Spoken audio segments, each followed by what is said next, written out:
Hello, everybody. How are you? My name is Richard Medhurst. We are live, and the first order of business before we get into the international politics of the day, of the hour, is roll call. Roll call, first and foremost. So if you're watching live, but even if you're watching on replay, make sure that you say hello in the comments, or you can tell me about your favorite kind of food. It doesn't matter. Even better would be something to do with politics, right? And so that's what we're here to talk about. But yes, this also helps with the algorithm, yada, yada, yada, so on, so on. Anyway, it's good to be with you guys. It's good to be live. I see we got, how many are we right now? We got about 120 people watching, but only 74 likes. I mean, this is frankly scandalous. I mean, now, come on, guys. You need to even those numbers, okay? We need to get 120 likes, just like we have 120 viewers. Every one of you needs to hit the like button, okay? I'm sorry that we have to do this ritual, but you know, we have to fight not just Tony Blair, but also the algorithm. So anyway, oh man, we have so much to discuss. There's just you know, if I can be frank, the whole Afghanistan issue is very big, yes, to unpack. And I think one of the last people that we needed to kind of jump on this train is Tony Blair. You know, like, what's next? Is George Bush going to, release a new painting where he's giving flowers to the Afghans that he bombed? Like, what's next? Is Donald Rumsfeld going to come back from the dead? Like, oh, man, they just won't stop. They won't stop. So, all right, let's get started over here. Let's get started. Let's get going. So,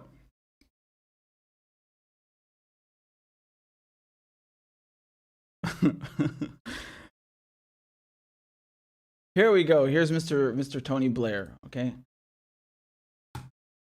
So, the former British Prime Minister, Tony Blair, yes, the ghoul from the early 2000s who not only helped George Bush invade Afghanistan, but also lied about Iraq.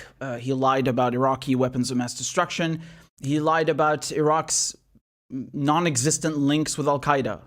And so he has come out of the woodwork, the very same Tony Blair who helped start the war in Afghanistan, and is now calling the withdrawal imbecilic. Actually, to be more precise, he's calling the slogan of ending forever wars imbecilic. And this is very rich coming from an imbecile, right? So, I mean, just to show you a headline over here from Politico, okay, it says, Tony Blair, the Afghanistan withdrawal is quote-unquote imbecilic. And there's another quote underneath. It says, the world is now uncertain of where the West stands, wrote Blair, who was UK Prime Minister during the 2001 Afghanistan invasion. So, again, Prime Minister, that's a very funny title for a war criminal. But yes, he was in charge. And so he wrote this giant piece on his website, right, which is the Tony Blair Institute for Global Change, which sounds exactly like, some kind of evil institution that is, hell-bent on destroying the world would sound like. So yes, the Tony Blair Institute for Global Change. And indeed, the change was global. He wrote this huge thing unpacking it and saying that, oh my God, Russia and China are going to take advantage now. Because obviously when the media says things like, oh my God, we're leaving Afghanistan, and now this is going to benefit China and Russia and Iran, what they actually mean is that Iran and China no longer have a NATO base or bases on their borders, which obviously would benefit anyone in their right mind. Nevertheless, he of course, he makes no mention of the victims that he's, whose blood he has on his hands. He just thinks that, the West is the victim and we look bad now and we should be, we shouldn't have abandoned the Afghans. And again, it's this weird paradox. He thinks that, it was very good for the UK to invade Afghanistan and that this achieved a lot of things, but they can't leave because, well, nothing's changed, right? It's the whole paradox. So let me just read you very quickly from Tony Blair, right? He says, we didn't need to do it. We chose to do it. Okay. He's talking about the withdrawal. We didn't need to do it. We chose to do it. We did it in we did it in obedience to an imbecilic political slogan about ending the quote-unquote forever wars, as if our engagement in 2021 was remotely comparable to our commitment 20 or even 10 years ago, and in circumstances in which troop numbers had declined to a minimum and no Allied soldier had lost their life in combat for 18 months. And again, he's basically saying, well, why should we leave? You know, occupation is okay. The conditions are a bit different. So he doesn't mind that the UK is illegally occupying another country. The US is illegally occupying this country. You know, he's saying we didn't have to leave. We could have just stayed forever, right? Forever occupations, more like it. And so he also starts spreading more lies in the piece that he wrote. So what does he say over here? Over here, he writes that he talks about 3,000 people on US soil on 11th of September. The world was in turmoil. The attacks were organized out of Afghanistan by Al-Qaeda, an Islamist terrorist group, given protection and assistance by the Taliban. We forget this now, but the world was spinning on its axis. We feared further attacks, possibly worse. The Taliban were given an ultimatum: yield up the Al-Qaeda leadership or be removed from power so that Afghanistan could not be used for further attacks. They refused. And this is, of course, a complete lie, because as you can see from what I posted directly on the right, this is from The Guardian from October 2001, from the time of the invasion. And what does the headline say? It says, George Bush, meaning the US president at the time, Bush rejects Taliban offer to hand bin Laden over. And yet, if you look at what Tony Blair is writing right now in 2021 on the left, he says the Taliban were given an ultimatum: yield up the Al-Qaeda leadership or be removed from power. Well, they offered you that, and you guys didn't want it. So what happened is that the Taliban, they first demanded, well, hold on a second. You need to prove that bin Laden is behind this, right? Which is due process. You know, when the Western countries talk about being democracies, what do they mean by democracies? What is one element of that? So you have due process. You have a legislative, an executive and a judiciary that work based on order. And when you go and accuse someone of something in a functioning judiciary, there must be due process. And so the Taliban were like, well, before we give you bin Laden, can you prove that he did 9/11? And, you know, they of course rejected this, the UK and the US, and they just invaded him. Now, the thing is that the Taliban offered to give bin Laden over to a neutral country, if I recall correctly. They didn't say we're going to give him directly to the UK or the US. They just said they'll hand him over to a neutral country if the UK and the US can prove that he was behind it. And they offered this several times. And the United States still refused it. They invaded Afghanistan anyway. So obviously someone is lying here. Someone is lying here. And it's obviously Tony Blair, right? Or Tony Blair, as he's famously called. So... So this bastard, I mean, he's just really something else. And he gives an interview on Sky News also, right? So he's asked over here. I'm going to play it for you. And can help, and we should. Go back 20 years, would you do it again? Well, I've no doubt at the time it was the right thing to do, because if you have a terrorist attack killing 3,500 innocent people in the United States of America, and it comes out of a country run by an extremist government harboring the people who carried out that terrorist attack and would carry out then more terrorist attacks if you allowed them to carry on doing so. Look, we felt at the time, and I believe rightly, that there was no alternative but to say to the Taliban government at the time, you either give up the Al-Qaeda leadership or we're going to remove you from government. Here we go again. He's still lying. He's still lying. The Taliban offered to give up bin Laden if they could prove that he was behind it. And you have to keep in mind, when was the attack? On September 11th, 2001. By October, so not even a month later, the NATO was already going into Afghanistan. It started with the CIA. So the CIA paramilitaries, we talked about this, they were the first in Afghanistan, and of course they had air support, right? So the Taliban was telling the US, stop bombing us, and we'll give over bin Laden, just stop the bombing. And the US was like, no. So they wanted the war to happen, and he's still lying about it. God, he just can't stop lying, this man, he's unbelievable. So the point is, this could have turned out differently, and it should have. Yeah. And I'm, you know, I'm not criticizing people in a foolish way. I know how difficult it is to take these decisions. We made mistakes. You know, a lot Understatement of the century, literally. of mistakes have been made. But the fact is, the country did have a chance.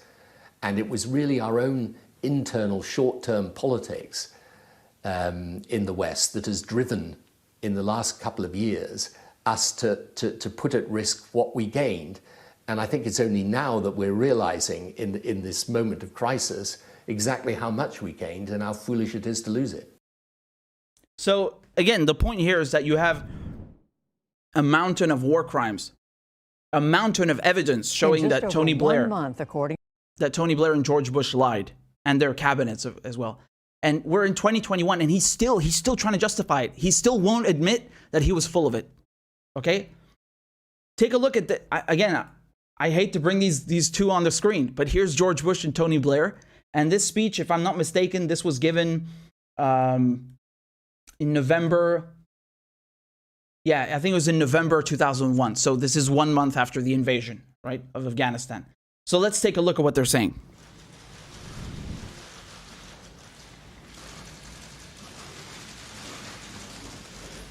War criminal catwalk. The last time we were standing here, I was getting ready to give an address to the United States Congress, and I fully believe we're making great progress. I told the American people many times, and I've told the press corps many times, that this is a struggle that's going to take a while.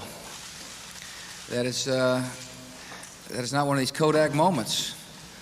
There's no moment to this. This is a long struggle in a different kind of war. But we're patient, and our close friends are patient, which is bad news for the Taliban and the people they harbor. First of all, can I say how pleased I am to be back at the White House in the company of President Bush. Literally, we have destroyed virtually all the terrorist training camps of al-Qaeda. We've destroyed an enormous amount of the military infrastructure of the Taliban. Their air power, insofar as it existed, is completely taken out. We therefore have a very, very strong situation from which to move forward. Commitment to making sure that this is a battle in which we will... Did you see what... Can I just say a word on that, Adam? Did you hear what he just said? Taken out. We therefore... structure of the Taliban. Their air power is, insofar as it exists, he just said... completely taken out. He just said we've destroyed all of al-Qaeda in Afghanistan. So why did you stay? This is 1 month after the invasion. And he's saying, look at all this progress we've done. We've gotten rid of al-Qaeda. It's over. We're in 2021, 20 years later. And he's still saying, well, you know, we're not really done. You know, you see, there's a lot of... This guy's unbelievable. Unbelievable. And just, again, I'm not so sure how familiar you guys are with Tony Blair, which, I mean, you all should be. But I just want to play you some other clips of him lying, and just, it speaks for itself. It speaks for itself. It concludes that Iraq has chemical and biological weapons, that Saddam has continued to produce them, that he has existing and active military plans for the use of chemical and biological weapons, which could be activated within 45 minutes, including against his own Shia population. Again, with this lie. So this was another huge lie that Tony Blair put out, right? He said that Saddam Hussein not only has chemical weapons and biological weapons, and you name it, he can cook, you know, bubonic plague inside of a trailer within 5 minutes. No, he said he can mount an attack in 45 minutes. He's so powerful. He's eluded the entire Western intelligence apparatus, and he can mount an attack in 45 minutes. We have to go to war quickly. And the entire thing turned out to be a pile of horse manure, completely made up. And there, you had an entire inquiry into Tony Blair, the Chilcot inquiry, right? And this is in 2016. And you know what Tony Blair does? This is what he does. After this inquiry, he says, I express more sorrow, regret, and an apology than you can ever believe. Okay? And he says that he's sorry But again, he still defends the choice to join the US military. So we have a history here of Tony Blair repeating complete fabrications, lying through his goddamn teeth. And then even when he's caught, he's like, look, I'm very, very sorry. And this turned out the other way, but I would still do it again. Right? So he's learned nothing. And he's still trying to justify this crap. In 2016, he's still trying to justify Iraq. In 2021, he's still trying to justify Afghanistan. And of course he is. Of course he is, because that's what he's known for. And he will always be known for just that, for being a stinking, lying war criminal. That's it. That is it. That is his legacy. That is Tony Blair's legacy. He's a lying sack of crap. And he stood there in Parliament, and he made the case for war in Afghanistan, and he made the case for war in Iraq, and he lied and he lied. And there are millions of people who've been killed, who've been displaced, and he still doesn't learn. He still thinks that, oh, well, the image, the reputation of the West is at stake. And, forget the Afghans, right? Forget the Iraqis. No, it's about the West. And, oh, this is such an imbecilic slogan. Jesus.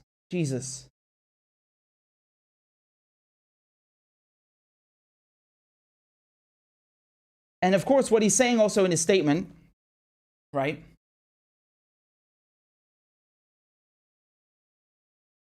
What he's saying in his statement is that we can't leave Afghanistan. Why? Because it's going to turn into a stronghold for terrorism again.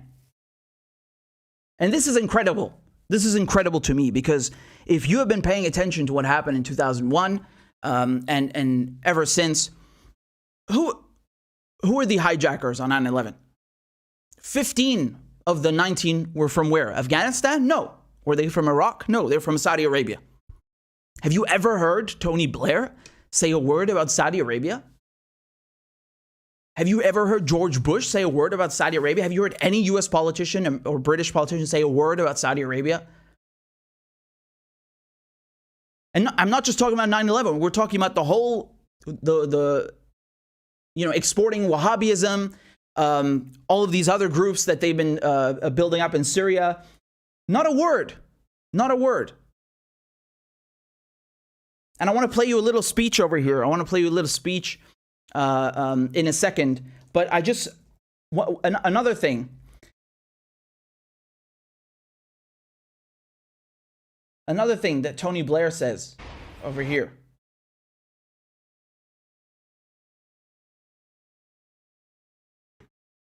This is in his statement, right? Listen to what he says over here, trying to justify the invasion. The size it was 20 years ago.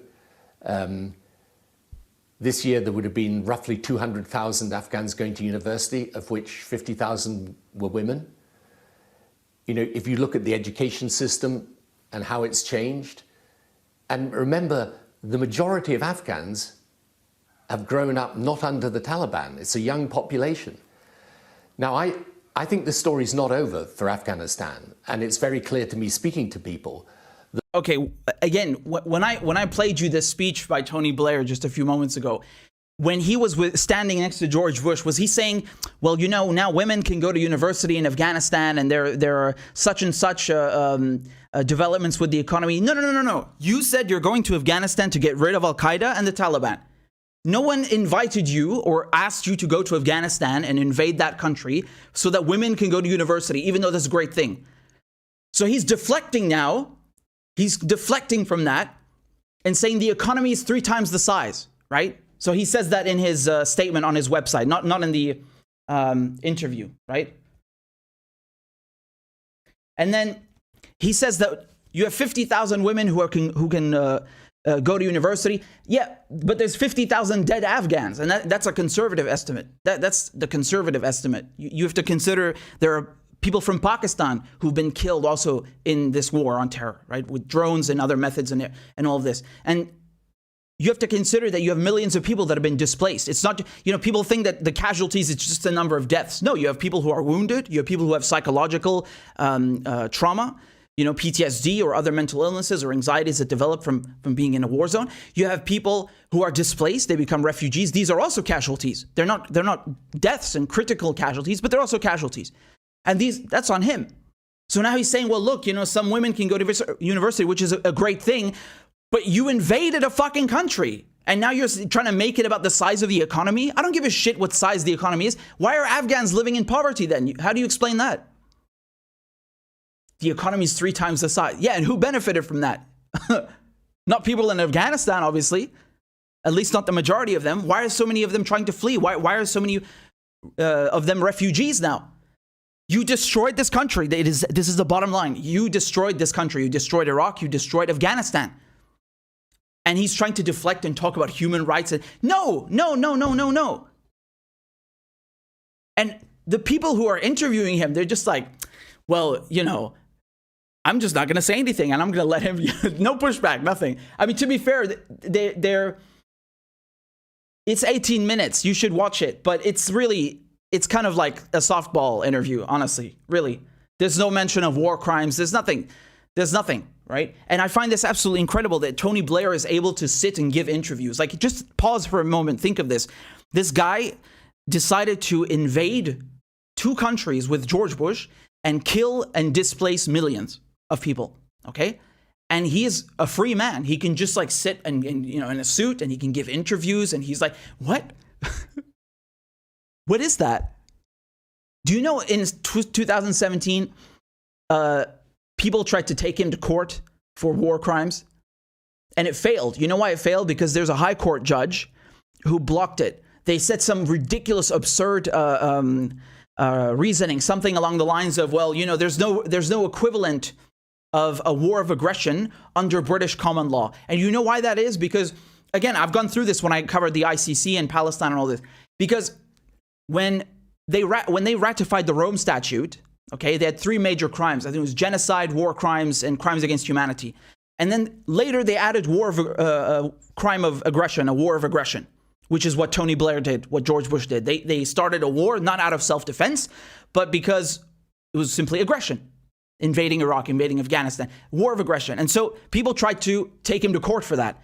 And the judges in the high court blocked it. And they're like, no, there's no equivalent of that under British common law, which is unfortunately true. You know why? Because the UK didn't ratify it, even though it's been added to the Rome Statute later on, after 98 and 2001. So, you know, he's scot-free. He can just walk around and give interviews and still justify his obscene criminality. I mean, what Bush and Blair did, these are some of the worst crimes of this century. Surely you know this. Surely anyone with half a brain knows this. There's no disputing that. No disputing that.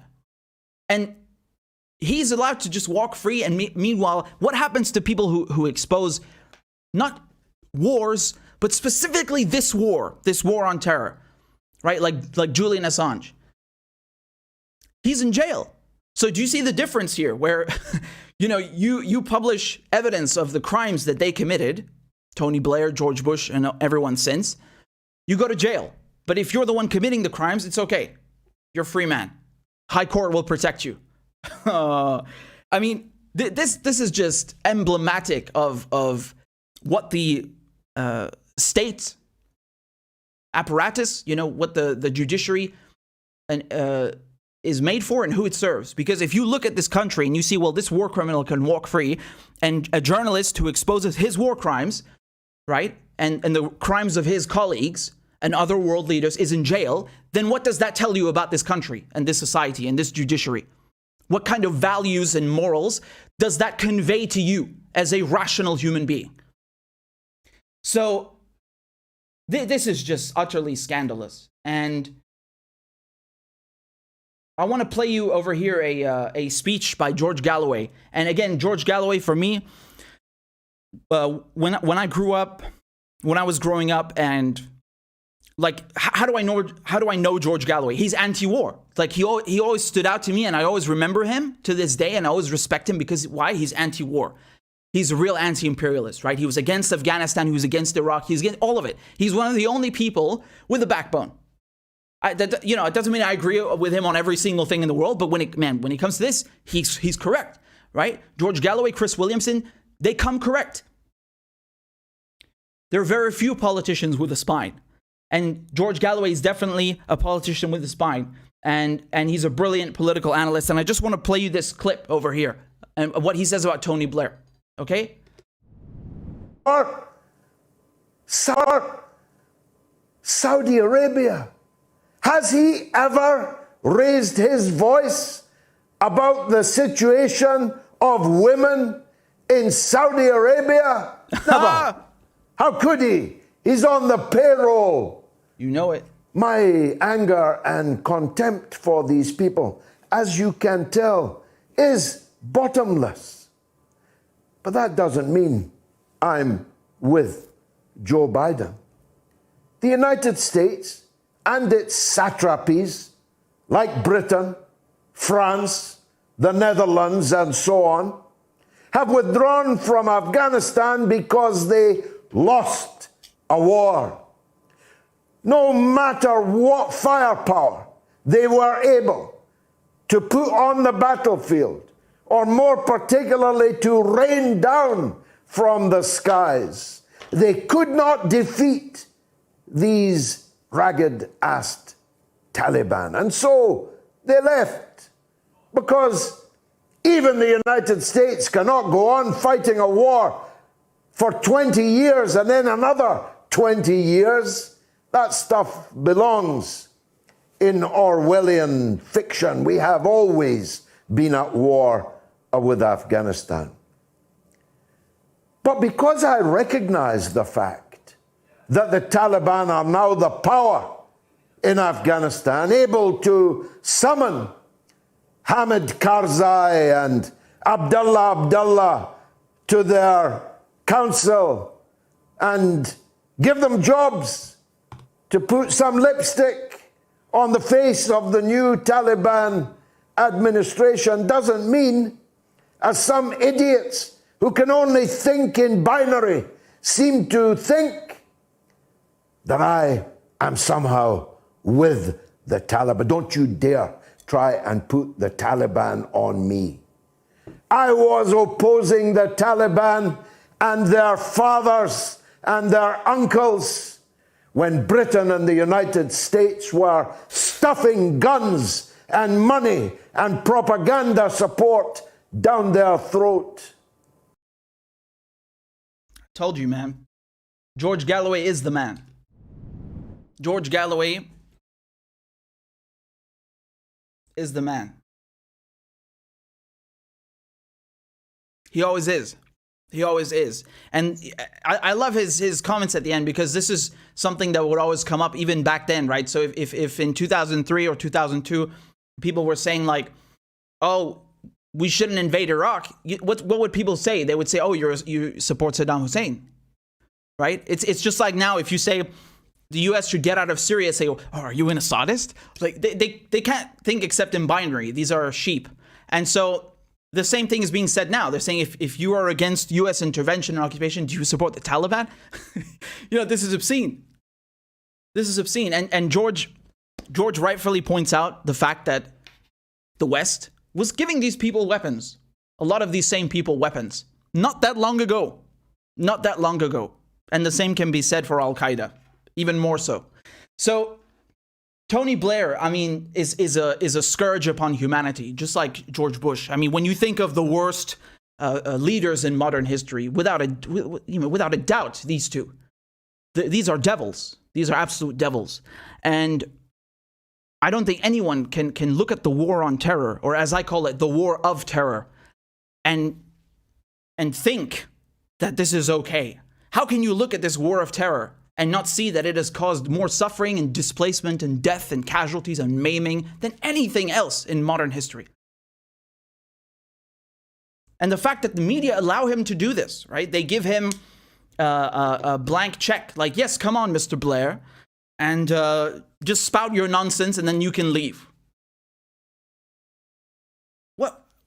No one has learned anything, honestly. They haven't learned anything.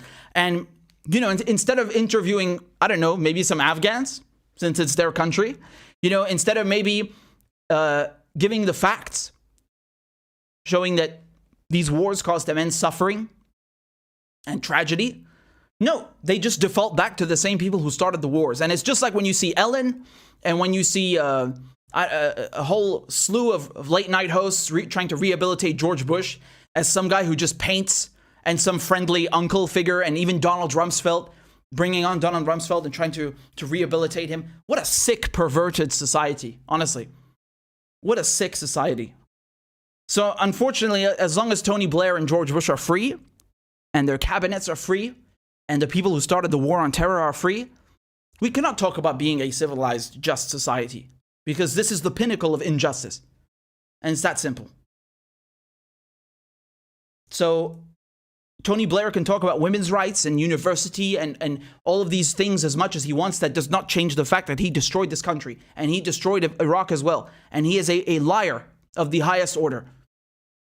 And when he was with George Bush, because this was part of the inquiry, right? This is what he was writing to George Bush, not about Afghanistan, but about Iraq. He says, with you, whatever.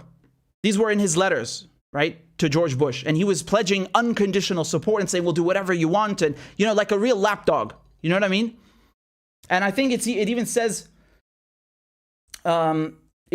here, when they're talking about, you know, when Tony Blair is talking to George Bush in these letters, you can see how they're planning Iraq. They're talking about Afghanistan before they've invaded Iraq, and they're saying this is going to help us with phase 2. Phase 2 meaning the invasion of Iraq. So they planned all this crap well in advance. And we know from the Americans, we know from Dick Cheney, you know, George Tenet, all these people in Bush's administration, how they were cooking the evidence against Saddam. And on the day of 9/11, what did Dick Cheney's lawyer do? David Addington?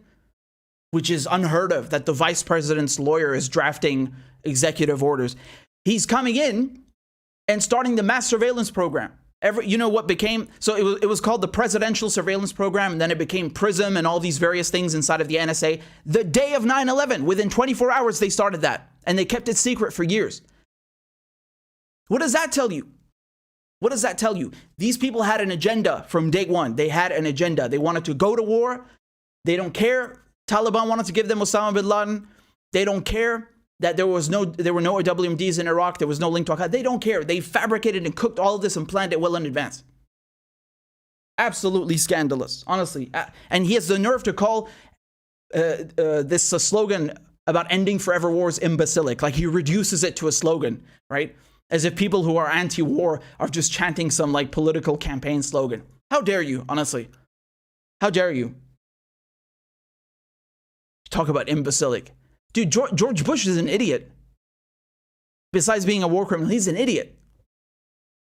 You followed George Bush into 2 wars and you have the nerve to call other people imbecilic? Look in the mirror, pal. Unbelievable.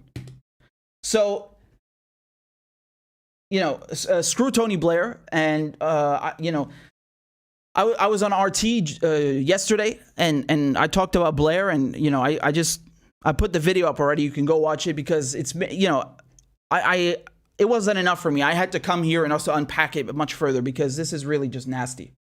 This guy is a nasty bastard. So, in any case, we have 335 people watching.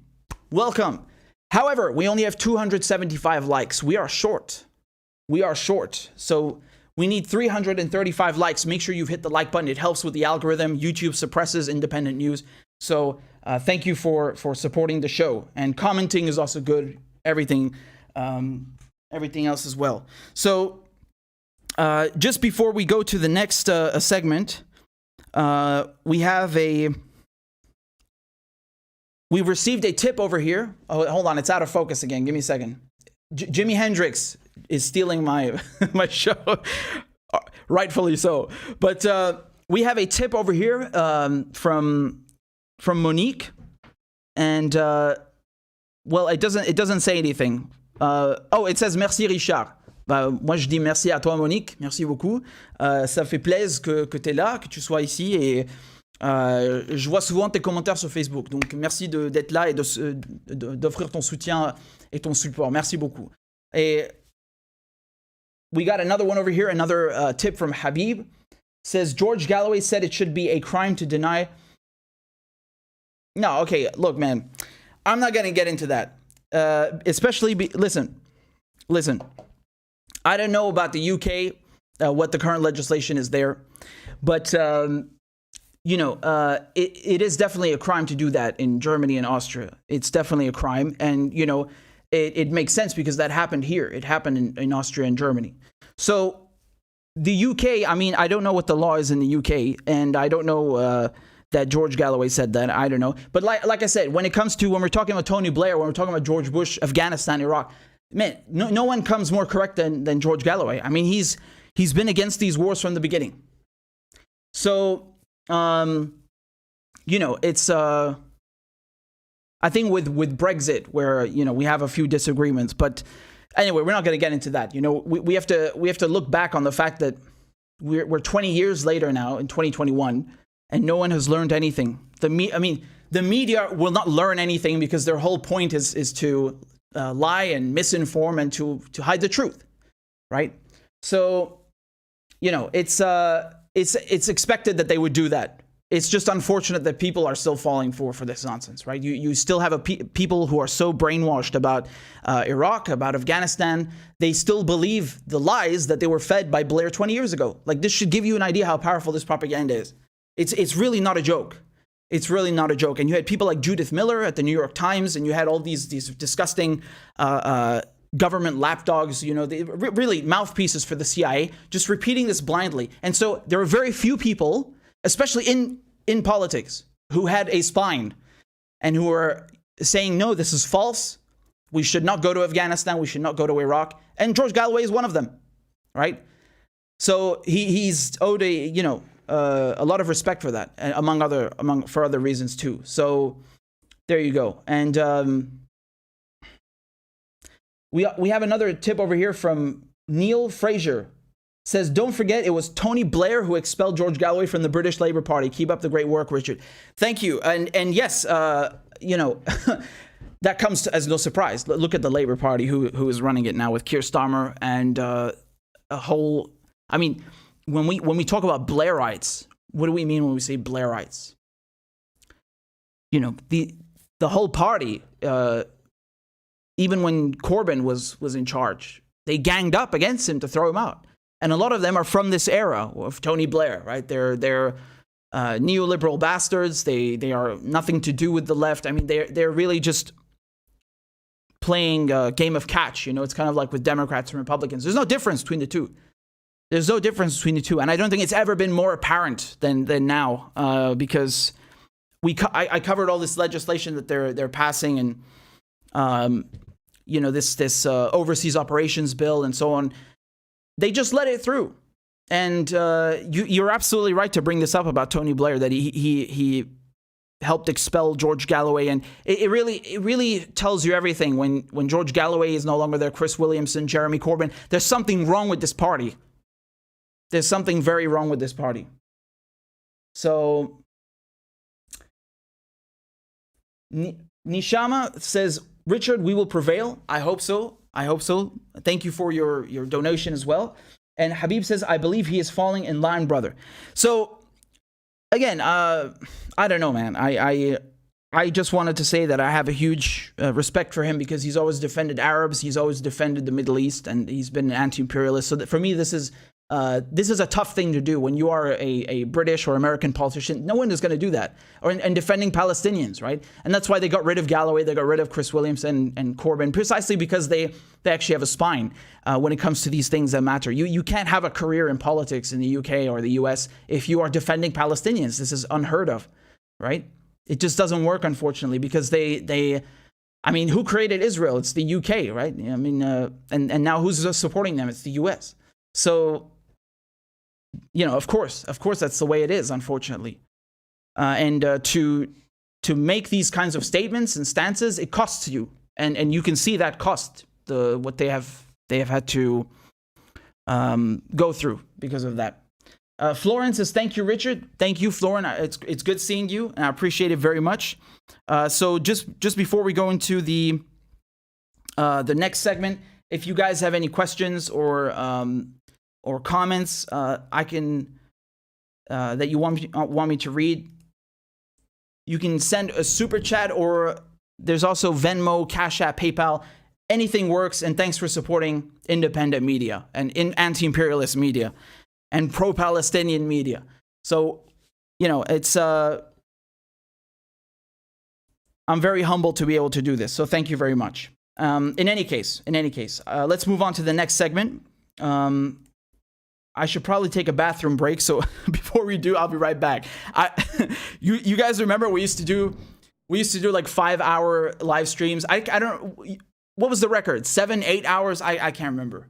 And we had bathroom breaks, and I've literally been so preoccupied with what we're talking about, I completely forget. So I'm gonna get some water and I'll be right back, okay? And if you have any comments or questions, shoot. We'll continue in a moment. Don't go anywhere. We have a lot to cover.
All right, we're back. We're back.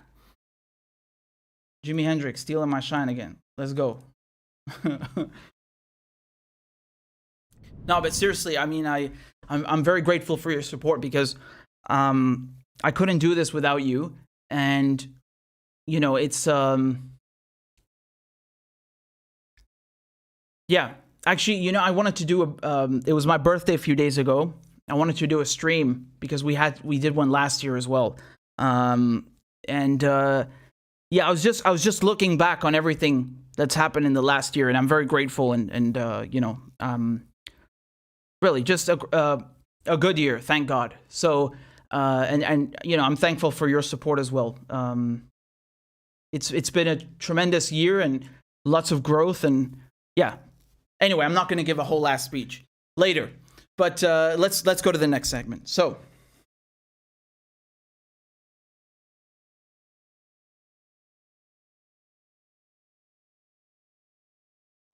all right.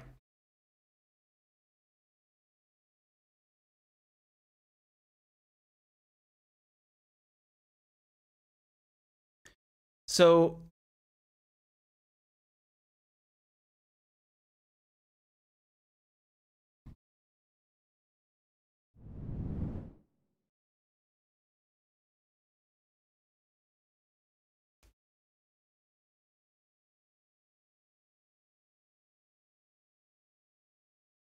this is a very interesting topic.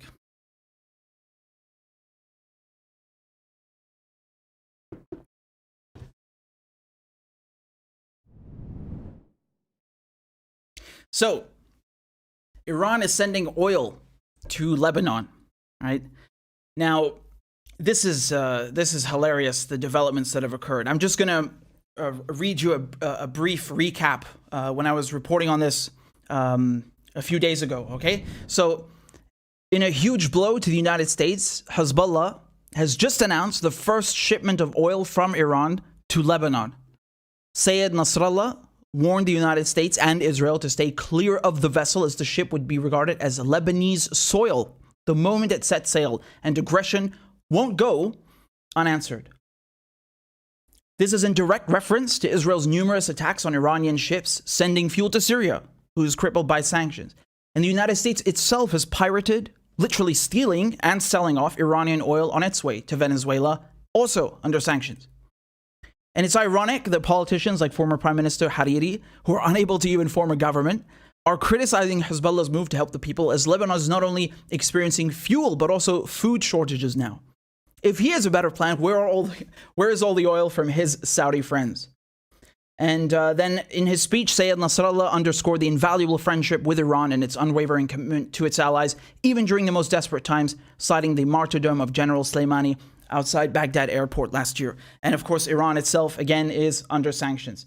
So, I mean, I really can't underscore enough the terrible situation in Lebanon. People are really suffering there, you know.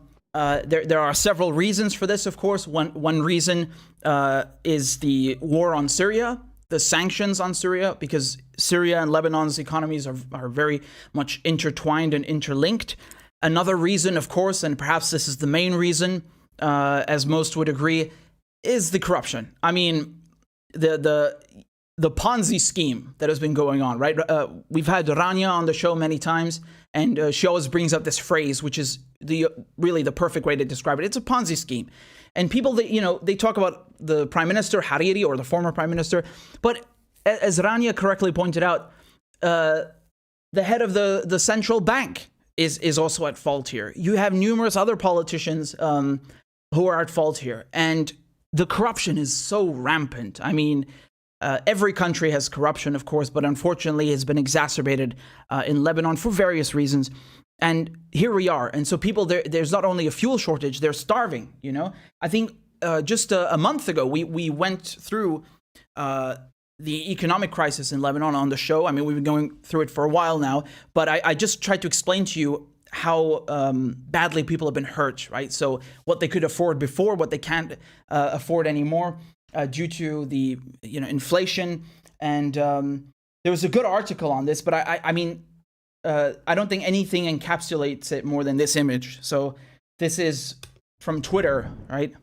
No bread, no fuel, no gas, no electricity, no coverage. The crisis in Lebanon needs more attention. This is heartbreaking, seeing it virtually an empty fridge. And it's very bad now, right? So, I mean, people are unable to get bread. They're unable to get basic necessities because of how bad this thing is. And what's been going on in the government? They're screwing around. They're screwing around. And they weren't even able to form a government. Again, I did a great thing with Rania. She was wonderful, and we explained all of this. It's just from 2 weeks ago to 3 weeks ago.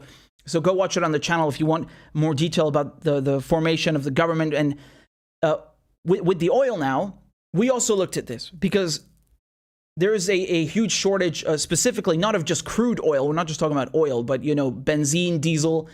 And this is something that Hezbollah said they might do. They warned or announced about a month ago, that they might bring in oil from Iran. And this, of course, you have to consider this is crazy because, how dare you, as some of these politicians are saying, including the former prime minister.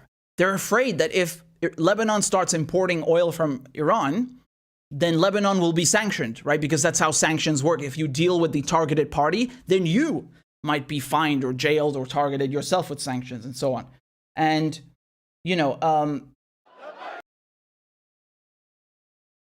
when this happened, when Nasrallah announced that they're contemplating bringing oil from Iran, the next day, or the same day, I can't remember, but, during the same period that he said this, Iraq suddenly said that they're going to double their output to Lebanon from 500,000 tons to 1 million tons per year. The problem is it's crude. So Lebanon does not need crude oil, and it can't do anything with the crude oil. It needs benzene, it needs diesel. So we're talking about stuff that's already been refined. Yes? It doesn't have the infrastructure to deal with such amounts of crude. Okay?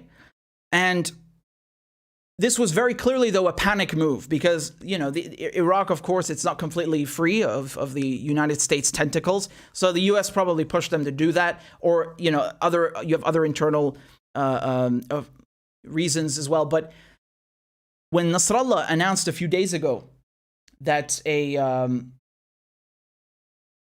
it's done deal that they're doing this now, that Iran is sending a ship. Take a look at what he said, okay? Not to intervene. السفينة الآتية من إيران والتي ستبحر بعد ساعات أقول للأمريكيين وللإسرائيليين هي أرض لبنانية. Nasrallah said the shipment would be the first of many, but the delivery would violate. So you heard what he said. He said it's Lebanese soil. If you mess with it, it's going to be considered an attack. And what happens? Immediately, the United States springs into action, right? This is what they start doing. So Michel Aoun, who's the Lebanese president, he receives a call from the U.S. ambassador on the U.S. decision to help Lebanon extract energy from Jordan through Syria via Egyptian gas. Look at how desperate the United States is to undermine Iran. They want to give them energy through 3 other countries by involving Egypt, Jordan, and Syria. That's how desperate they are to undercut and undermine Iran. That's how scared they are. So here's another article, okay? So the Minister of Energy and Mineral Resources in Jordan, she said last week that King Abdullah II affirmed Jordan will work with partners and friends to help Lebanon. Okay? So this is the possibility of supplying Lebanon with electric power from Jordan and Egyptian gas via the kingdom, right? And Syria to Lebanon. I mean, this is so hilarious. They're so desperate to make sure that Iran cannot increase its ties with Lebanon that they're willing to go get gas from Egypt and then convert it in Jordan and then send it through Syria and then into... Dude, Iran is sending them what they need. They're sending them diesel. There's nothing to do with it. It's just there. It's already refined. It's done. You don't need to convert it and go through an entire process of refinement and turning a goddamn gas into... This is hilarious, honestly. This is absolutely hilarious. How scared they are. And it seems that every time Nasrallah is suggesting that Iran could send fuel, Iran is sending fuel, you immediately see the United States jumping into action, right? Like here we have the US ambassador calling the president to block Iran. They're so desperate. They want to keep Lebanon in a state of misery, suffering. People can't eat. People got no fuel. But they won't let anyone else help them. What is that? And like I said, Hariri is complaining about this, but Hariri has very close ties to the Saudis. Now, some people would say whether he likes it or not. But the point is that you have a lot of people complaining that, well, this is dangerous for Lebanon. If Iran starts bringing in oil, then Lebanon would be sanctioned. And, they don't want Iranian influence and blah, blah, blah. Yeah, okay, but what's your solution? What's your solution? They don't have one. They think that this is okay. They think that this being allowed to continue is okay. No, this is absurd. And when Nasrallah, he underscores the friendship and Iran's commitment, it carries weight with it because you have to remember Iran itself is under sanctions, right? So Trump pulls out of JCPOA. He slaps Iran with sanctions, banking sector, oil sector, and the energy sector, and he screws them. Now, of course, Iran has done very well, don't get me wrong, for a country that's under sanctions, more sanctions than all other US sanctioned countries combined, right? There's like 1,500 sanctions on Iran. So they've done quite well, but still, they're in need themselves. And nonetheless, they still send fuel to Syria. How many vessels of fuel have they sent already? And when we were talking about tanker wars, you have Iran sending fuel with these ships to Syria. What was Israel doing? Israel was coming and destroying these ships. You had mysterious fires breaking out all of a sudden, right? The last 2 years, it's been like that. And then, of course, we covered this when the Mercer Street, this Israeli-owned vessel, got hit and so forth, just a week ago, 2 weeks ago. So these vessels that Iran has been sending, even though it can't really afford it, it's still been helping Syria. And then Venezuela. Venezuela has the largest oil reserves in the world. It can't refine them because the infrastructure has been crippled and destroyed by US sanctions. They don't have the parts necessary. They can't afford to do it. It's too costly. And you know, when you're under sanctions, you can't, it's not about going and getting parts or something from the US. No, it's that other people won't give them to you or help you extract these oils because they don't want to be punished by the US. And let me remind you another thing. The US was Venezuela's largest energy customer, right? Yes. So Venezuela exported most of its oil to the US. And that, of course, has, you know, they've been hit not just by a loss of revenue, but also, as I said, by their inability now to refine any of that. So Iran has been sending them fuel, already refined, in order for them to meet their energy needs. And, you know, I've spoken with the UN Special Rapporteur on sanctions. I spoke with the Venezuelan Foreign Minister, Jorge Ariasa, who's now, by the way, he's going to head the industry and development. And people, you can't have a country functioning without fuel. You can't do anything, man, without fuel. This is crucial. And nonetheless, Iran has been helping Syria, has been helping Venezuela, and now they're helping Lebanon, even though they themselves are targeted with sanctions, and they run the risk of having their ships attacked and sunk by Israelis. So, and not just that, but if you recall also the British, what did they do in Gibraltar? They went and started holding Iranian ships, remember? And then the Iranians were like, okay, you want to hold one of our ships? We're going to hold one of yours. And that's the only thing that let the British release the Iranian ship. So this is in 2018, 2019. And so now Nasrallah, he's warning them, if you attack our ship, if you attack these ships that are coming from Iran, we will perceive it as an attack on our sovereignty because these are Lebanese ships. That's what he's saying. And he's also suggesting now that maybe Iran should come and start extracting crude and drilling in Lebanon. And I mean, this is, you know, you've had, let me just pull this up for you. Okay, so you're going to understand.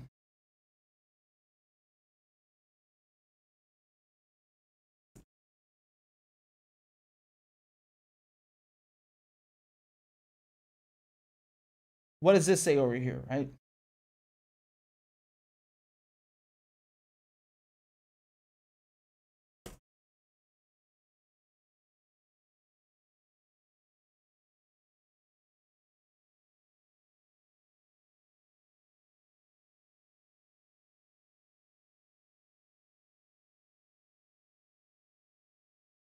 Okay, the article is in Arabic, so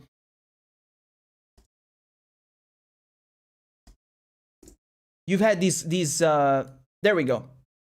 You've had these companies over here. Take a look at this.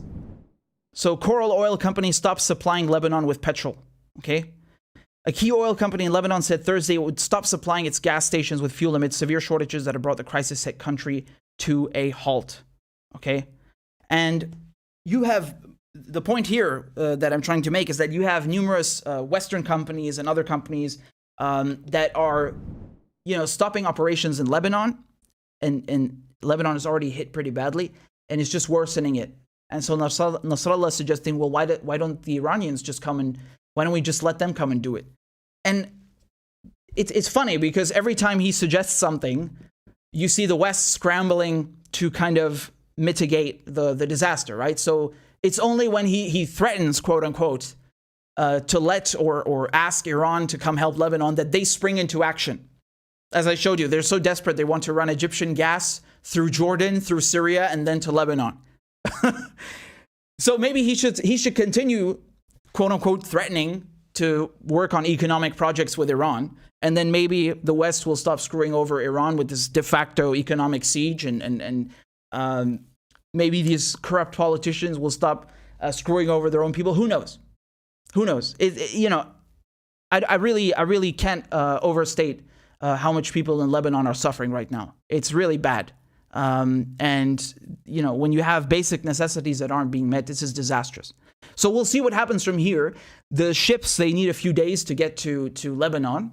And from my understanding, they will set port in Syria, in Tartus, and then they will bring the fuel to Lebanon, right? So we'll see what happens.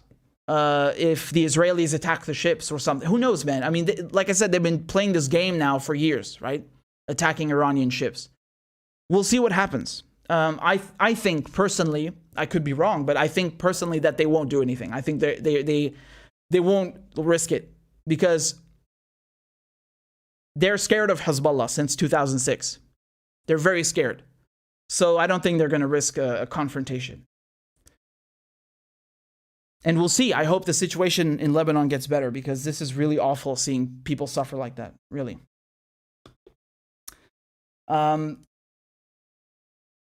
So Faye over here says, do you think they will try to start a war with Iran next? Who's they? The Americans or the Israelis or both? No, I don't think they will. I think the cost of going to war with Iran is too great. Yes, even the U.S. military cannot go to war with Iran. And you can go and watch my interview with Scott Ritter, right? He's a former Marine and UN weapons inspector in Iraq. And, you know, he's one of the people who knew there were no WMDs because that's his job to know that. And we talked about this, right? About this idea of whether there could be a war with Iran. And he explained it very clearly and simply that, you know, the U.S. just doesn't have the capacity to go to war. And this is not something now. This is even, this assessment, you know, is something that emerged even during the Bush years and afterwards. So, you know, if you think Afghanistan or Iraq would be a quagmire, Iran, I mean, no, this would be too much. That's why they haven't done it. And especially you have to consider Iran during the last years. I mean, they've developed these long-range ballistic missiles. They're developing a new surface-to-air missile system. And there are various other factors. Of course, it's not the only one. No, I don't think that would happen. I hope I'm never wrong because we don't need more wars, right? We don't need more wars at all. So, as Martin in the comments, Martin says, Scott Ritter knew that WMDs were bullshit. Yes, precisely. He did. And there's even a video of him talking to Biden, right? So I think he was testifying in the Senate. I can't remember the exact purpose of that one, but yeah. And of course, he knew it was nonsense. So, yep. So, guys, just before we move into the next segment, please allow me to plug the show. If you want to support independent, anti-imperialist media, this is the spot. This is where you get your foreign policy fix. So you can scan the Venmo QR code or PayPal or Cash App. And if you have any questions or comments, I'm more than happy to read them and answer them. And if you want, you can also support the show on Patreon. Look at this. This is absolutely amazing. We have 418 members now on Patreon. That's amazing, honestly. We're basically halfway to the goal of 450. I know we can do it. We got 340 people watching right now. So definitely sign up on Patreon if you can. You can donate $2 a month, $1, anything you like. $3.50, anything. So that would be greatly appreciated, and it really helps with keeping the show going. There are some major changes and upgrades that need to be undertaken for this show, and I can only do that with your support. So I'm very grateful for all your understanding and support throughout the last year and beyond. So thank you so much for that. And the links are all in the description. So beyond that, I would definitely recommend you sign up on Rockfin, which is free. ROKFIN.com. I'm live streaming there right now, and a couple of you sent some tips. I'm going to read them on Rockfin. So IMC says, I still haven't seen any evidence that bin Laden did it. Also, I remember that a local newspaper in Europe published an article about some U.S. intelligence finding the IDs of terrorists on Ground Zero the day after 9/11. What the fuck? Am I supposed to believe this shit? Non-melted plastic IDs among 3K plus dead people, and surely they belong to the terrorists? Yeah, so that is definitely a funny. Well, look, just in response to your comment, I mean, I'm just gonna play one thing for you, okay? I'm just gonna play one thing. So.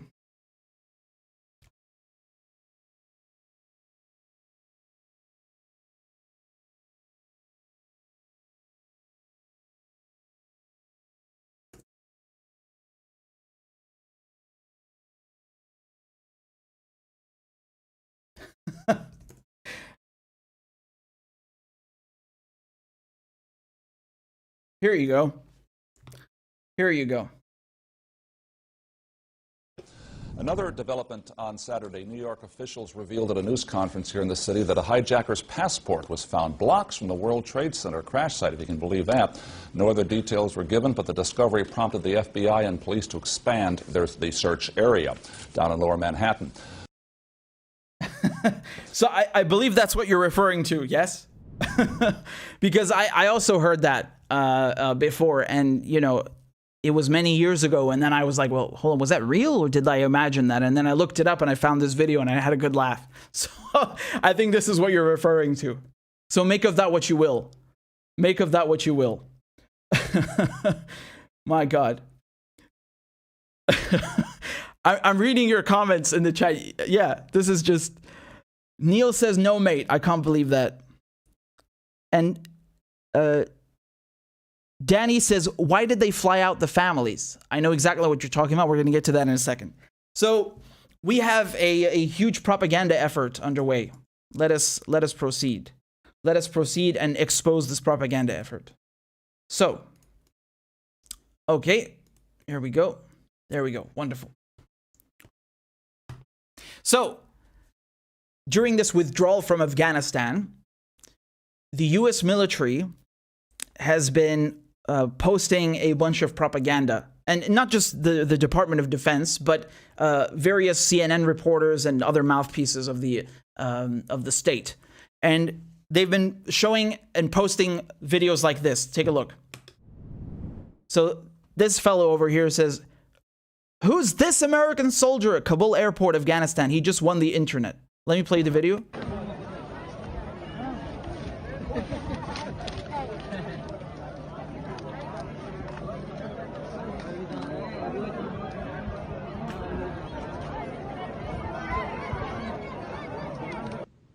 And then here's one from Jane Ferguson. She says, American service member gives water to Afghan children while they wait to be allowed to enter the base. It's baking hot and many people have been outside for a day or two. No bathrooms, and the entire area reeks of urine.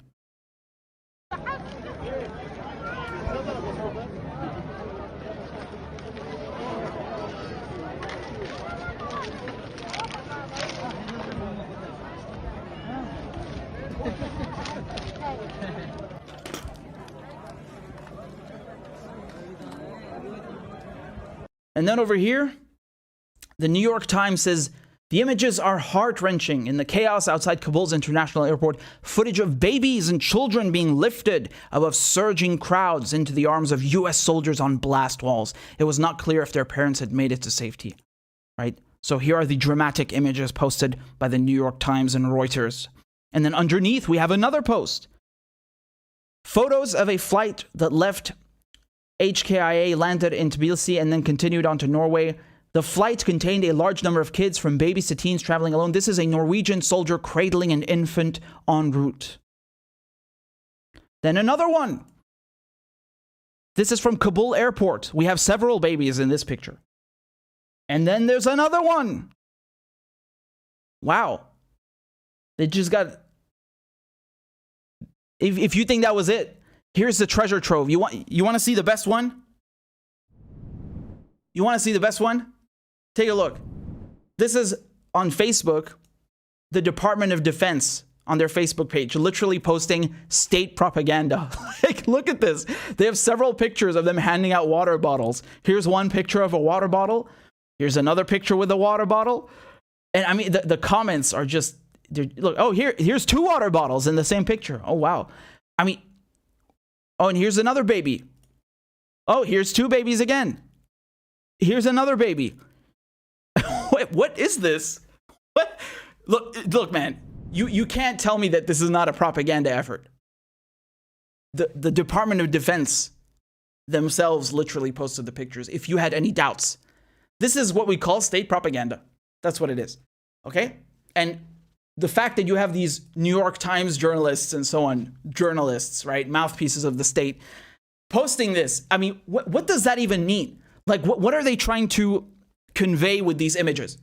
That the U.S. military, that the NATO forces in Afghanistan are humanitarians?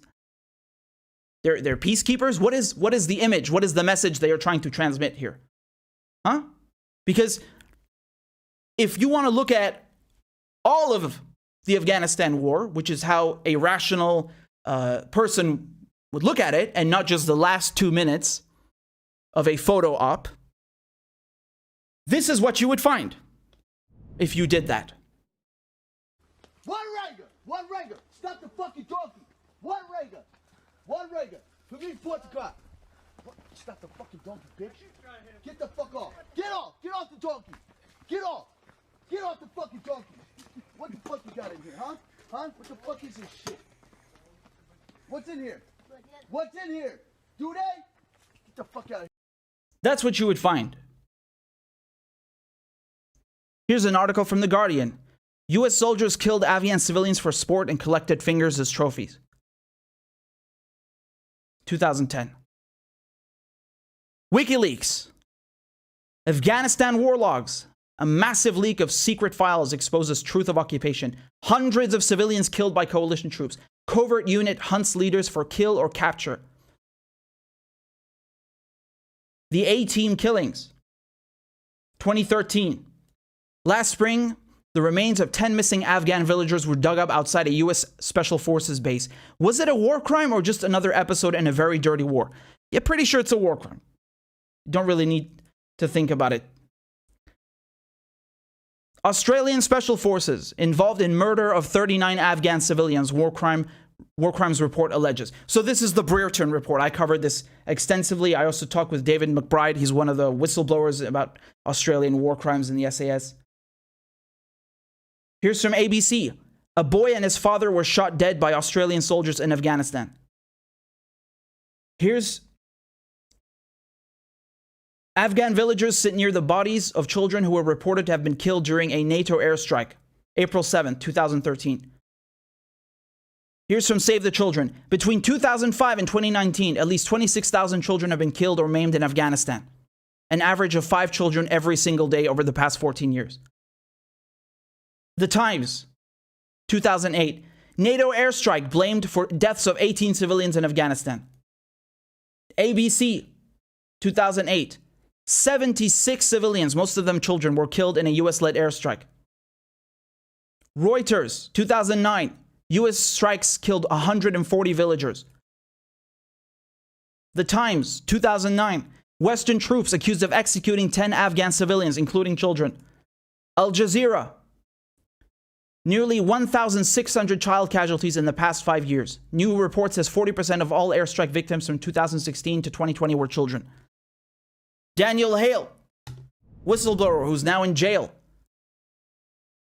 showed that during a 5-month period, 90% of the drone casualties of people killed by drone strikes were innocent bystanders, were not the intended targets. So you want to come here and you want to ignore all of these war crimes? These are just a fraction of what we're talking about, right? I didn't even show you the SAS ones, right? Where the British Special Forces, they were killing Afghan men and then planting knives on their bodies. They were planting radios on their bodies, say, oh, look, it's an insurgent. And at one point, they had more bodies than weapons. And they were joking and laughing about this in their base via email. And that was published by the BBC and the Sunday Times. And they were laughing about the latest massacre. So you want to come here and you want to show me a photo op of some GI holding a baby or giving them water, and you think that we're just going to forget about all of this? Are you serious? Unfortunately, they are serious, because this is what the media does. They want you to focus on the withdrawal, including the bad aspects of the withdrawal, so you forget about everything that I just showed you. Right? If you focus on, oh no, look at all these poor people in the Kabul International Airport, you're going to forget all the poor people who were killed by drones. You're going to forget all the poor people who were kidnapped and tortured. You're going to forget all the people who've been maimed by cluster bombs and drone strikes. And if you see a picture of a GI giving some water to a child, you're going to forget about the GIs who killed children. You're going to forget about the children killed in airstrikes. This is so disgusting. This is what you call whitewashing. This is whitewashing war crimes. This right here. This is a whitewashing of war crimes. These people are not journalists. These people are scumbags. These people are mouthpieces of the Department of Defense. These people are mouthpieces of the Department of Offense. They are mouthpieces of Raytheon. These people are trying to whitewash war crimes. They're trying to take a 20-year occupation, a 20-year invasion and occupation of Afghanistan and turn it into, oh, look, you know, these benevolent humanitarians in the Marines and in the Army and the Norwegian Army and all of NATO just giving out water because they're such benevolent people. No. No. You are not whitewashing this crap with some photo op of water bottles. You think we're just going to forget about this? You think we're going to forget about Guantanamo Bay? Guantanamo Bay is still open. Are you withdrawing from there? What about Abu Ghraib? No, why has no one been punished? Do you know in Australia no one has been punished for these war crimes that I just read to you and others? There's even a horrific video of a 26-year-old. His name is Dad Muhammad, and they chase him with a dog and then they kill him. I saw the video. And the person, the people who killed him, they're still in the SAS. They're still in the SAS. The British war crimes, those people are still in the SAS. Not one person has been investigated, never mind convicted. You know, they come out with these reports, oh, the Brereton report and then Operation Northmore, and they do all these investigations. Oh, no one was guilty, case closed. Okay, we're humanitarians. We're on a life-saving mission. Women's rights, bottled water, oh, some photo op with a baby. No. Fuck you. You are not getting away with this. Look at this. Remember this.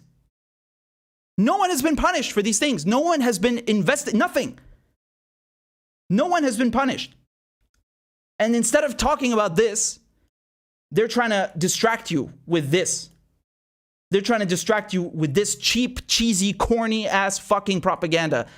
This lame, disgusting propaganda. Could you imagine if China or Russia did that? How CNN and the Western media would be jumping at it. So, oh, it's disinformation and blah, blah, blah. It's propaganda. But when they do it, it's totally okay. Unbelievable. They really take people for fools. And unfortunately, I'm starting to believe that a lot of people like to be fooled because they've learned nothing from WMDs. They've learned nothing from this fake war on terror. They've learned nothing. Nothing.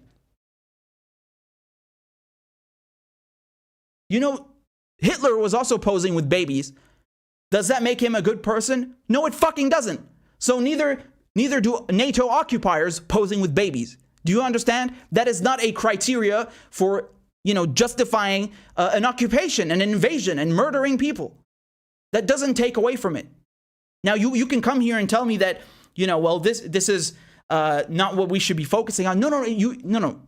We should be focusing on this because this is a state propaganda operation right here. Look, dude, it's there. If it wasn't organized and intentional, they're most certainly capitalizing off of it. I don't know if you can see the Department of Defense name up there. Do you see that? They're certainly capitalizing off of it. Look how many pictures they've posted of this. Why do you think they're posting that? Here's a comment: spin doctors working overtime. Absolutely. Absolutely. So they know exactly what they're doing. They want you to focus on this so you forget about this. So you forget about this. So you forget about this and this and this and this and this and this and this and this. And Tony Blair even comes out and starts justifying this bullshit. Yo, look, man, you did not invade these countries for women's rights. You did not invade them for human rights. You said you were going to kill terrorists. And who is committing the terror in the end? NATO. And those terrorists you were talking about, you helped create them. And who made a profit off of this? Your friends.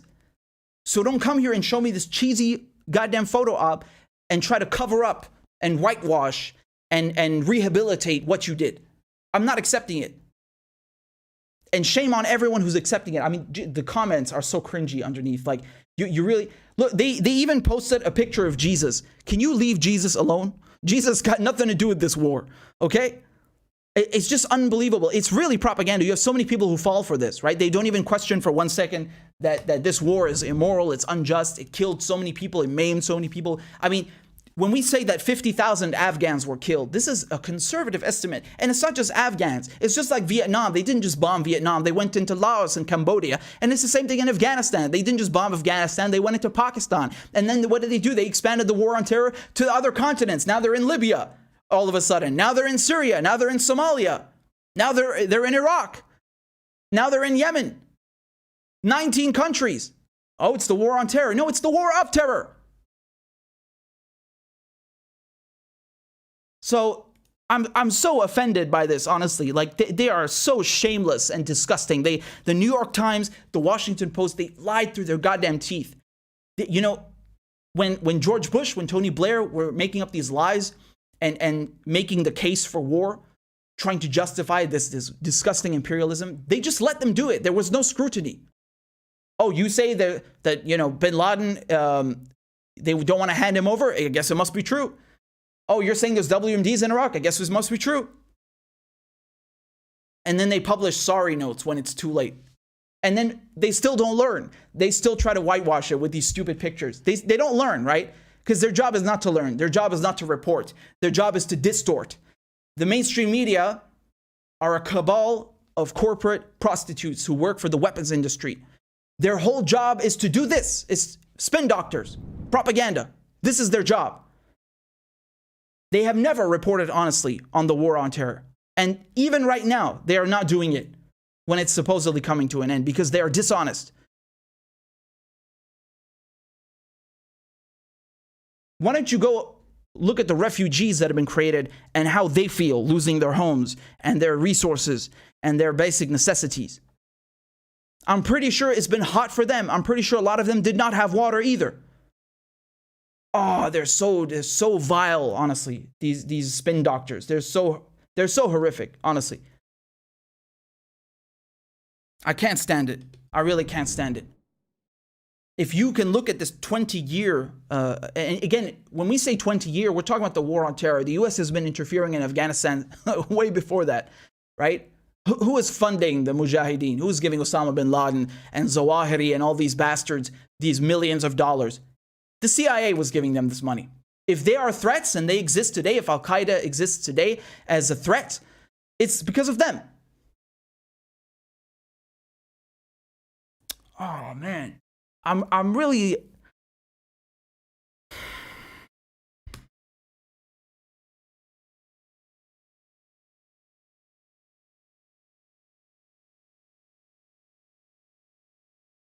And it doesn't end there, you know, it doesn't end there because I need to show you something else. I need to show you something else.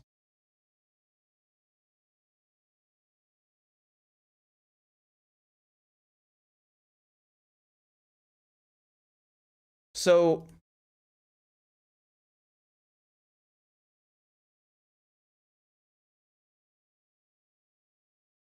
I'm pulling this up. Give me a second. Okay.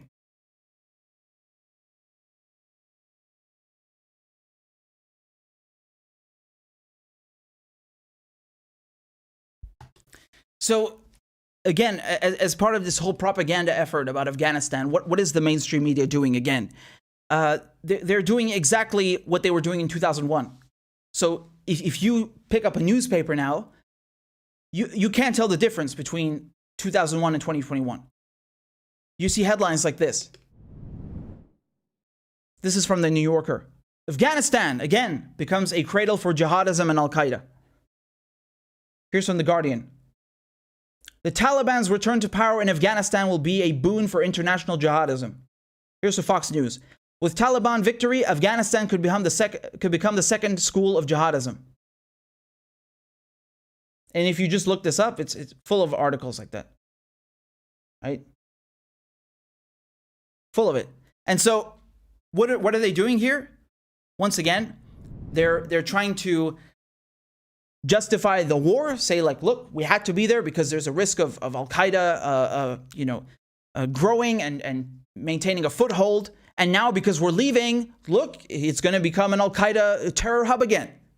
And you see, the problem with what they're saying here is that, number one, if Al-Qaeda exists as a threat to the world, it is your fault because the US, the CIA, and other Western elements financed the Mujahideen. Bin Laden, Zawahiri, all these figures received millions from the Americans. They received financial support, logistical support, and you name it. So if the Al-Qaeda is a threat, the CIA and the US created Al-Qaeda. Second, Saudi Arabia, a close US ally, a close UK ally, is by anyone's standards, by any metric, one of the biggest sponsors of terrorism, of global terrorism. Okay? Everyone knows this. Every person in Washington knows this. Every person in Whitehall knows this. This is an open secret. They all know this. Who's been exporting Wahhabism for decades? It's the Saudis.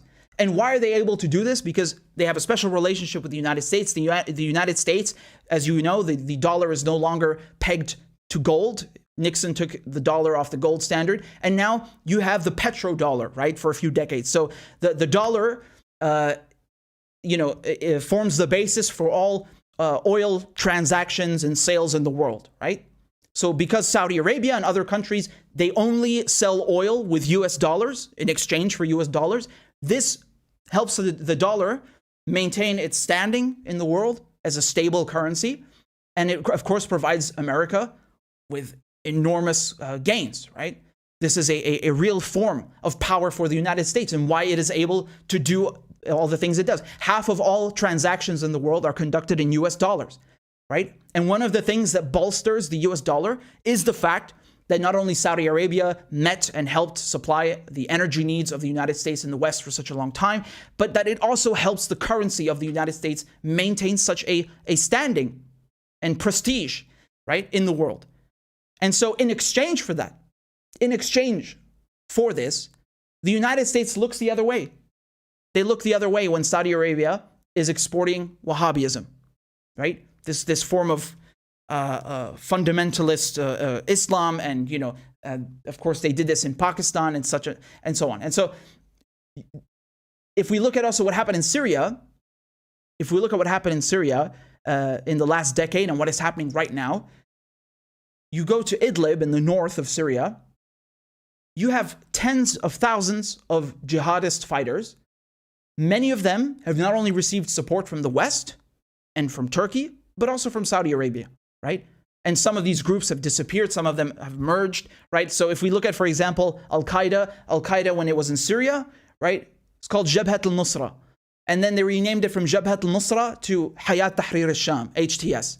And so Hayat Tahrir al-Sham is running Idlib. Now, you have other groups, of course, but Hayat Tahrir al-Sham is the big dog, and it's being run by al-Jolani. These groups, Al-Qaeda, they exist thanks to Saudi support. They exist because of Saudi support, among other things, of course. And it's not just about Al-Qaeda, but we're talking about Saudi Arabia's export sponsoring of terrorism. Just look at 9/11, right? Who are the hijackers? 15 out of 19 are Saudis. Did the United States and Britain invade Saudi Arabia? Did they mention Saudi Arabia? Did the name of this country even come up in reference to 9/11? No, they blamed it on Afghanistan, right? They blamed Afghanistan for housing terrorists that it financed and helped create. And they blamed Iraq. Donald Rumsfeld, like a sack of shit, stood there and said, there are known knowns and there are known unknowns. And he tried to create a link between Al-Qaeda and Iraq. There is no link between Al-Qaeda and Iraq. Saddam Hussein is running a Ba'athist secular regime. He has nothing to do with Al-Qaeda. They're mortal enemies. He's not housing or offering amnesty to Al-Qaeda. This is lunacy. Anyone with a shred of knowledge about the Middle East would know this is bullshit. And they still sold it because most people do not have a shred of knowledge about the Middle East. And so they get away with this. And the reporters are dishonest and ignorant themselves. So the New York Times and all these other papers, they just repeat what the intelligence agencies and the government tells them. So Tony Blair, George Bush, Donald Rumsfeld, Jack Straw, all of these filth, these scourge of humanity, these neocon bastards, they come and say, well, Al-Qaeda is in Iraq and Saddam Hussein is helping Al-Qaeda. It's a safe haven for terrorists. We have to attack Al-Qaeda and we have to attack them in Afghanistan and Iraq, and we have to go to war. What about Saudi Arabia, where there's a real link? Not a word. Obviously, I'm not saying they should attack Saudi Arabia. I'm saying that they're hypocrites because their friends, the Saudis, are helping to export global terrorism, are helping to establish these networks and finance these groups. The petrodollar, this is very ironic because a lot of the sales money that they make from the from selling oil goes to finance this terrorism abroad, whether it's in Central Asia or it's in the Middle East. So they never say anything about Saudi Arabia. And it's not just that. It's women's rights too, right? So you've been hearing in the media a lot of things about even Tony Blair saying, well, look, there are 50,000 women who can go to university. Yeah, that's great. What about women in Saudi Arabia? You want to come here and talk to me about human rights and women's rights? Why do you only talk about Afghanistan? Why do you only talk about countries that you're targeting and you don't say anything about Saudi Arabia? Women, I'm not even sure if women can drive in Saudi Arabia. I think they might have changed that 2 years ago. Just why is there no mention of this? Why do they only talk about Afghanistan in terms of women's rights? Why not Saudi Arabia? Is it because Saudi Arabia is keeping your dollar safe, your currency? Is it because Saudi Arabia is a regional policeman for you and a client state, a proxy state? Is it because of that? Because Saudi Arabia serves your interests? Yes, of course it's because of that. So this leads us to one conclusion, that this has nothing to do with women's rights or human rights. What they're saying is bullshit. This has to do with who is a U.S. enemy, who is not serving our interests, who is not bending the knee to the United States. Oh, you're not bending the knee? Oh, you don't have any women's rights. Oh, you're not a democracy. We're coming for you. Saudi Arabia is a democracy? Saudi Arabia respects women's rights? Saudi Arabia is not exporting terrorism? You hit all three, man. Not a word. Not a goddamn word. Never. Saudi Arabia even killed one of the Washington Post's most prolific journalists, Jamal Khashoggi. They dismembered him. Not just killed him. This is a brutal, brutal death. Nothing from the U.S. Khashoggi is not just working for the Washington Post. He's living in the United States. He's a U.S. resident. And he most certainly would have gotten citizenship after a couple of years, I'm sure. Nothing. The maximum that you had is a report from the Office of the Director of National Intelligence, which is now headed by Avril Haines, saying that Mohammed bin Salman's personal detail, his bodyguards, were involved in the assassination, and they think to a degree of absolute certainty that he was involved and he was behind the assassination. Okay, and what are you doing about it? Nothing, right? So the United States just sanctioned Cuba, for example, which hilariously for unjust imprisonment of protesters, when the United States has a torture base on Cuban soil, right? So they sanction other countries over lies, and they sanction them over much smaller affronts. And when Saudi Arabia kills a US-based journalist, they do nothing. Nothing. They've sanctioned and attacked other countries over less. So this gives you an idea, a glimpse to which degree, to which amount the United States has not only a relationship of a special nature with Saudi Arabia, but also protects Saudi Arabia, and vice versa in other manners. And so when they're talking about Afghanistan being a terror hub, this is a pile of manure. Because if they were really concerned about terrorism, they would be concerned about Saudi Arabia.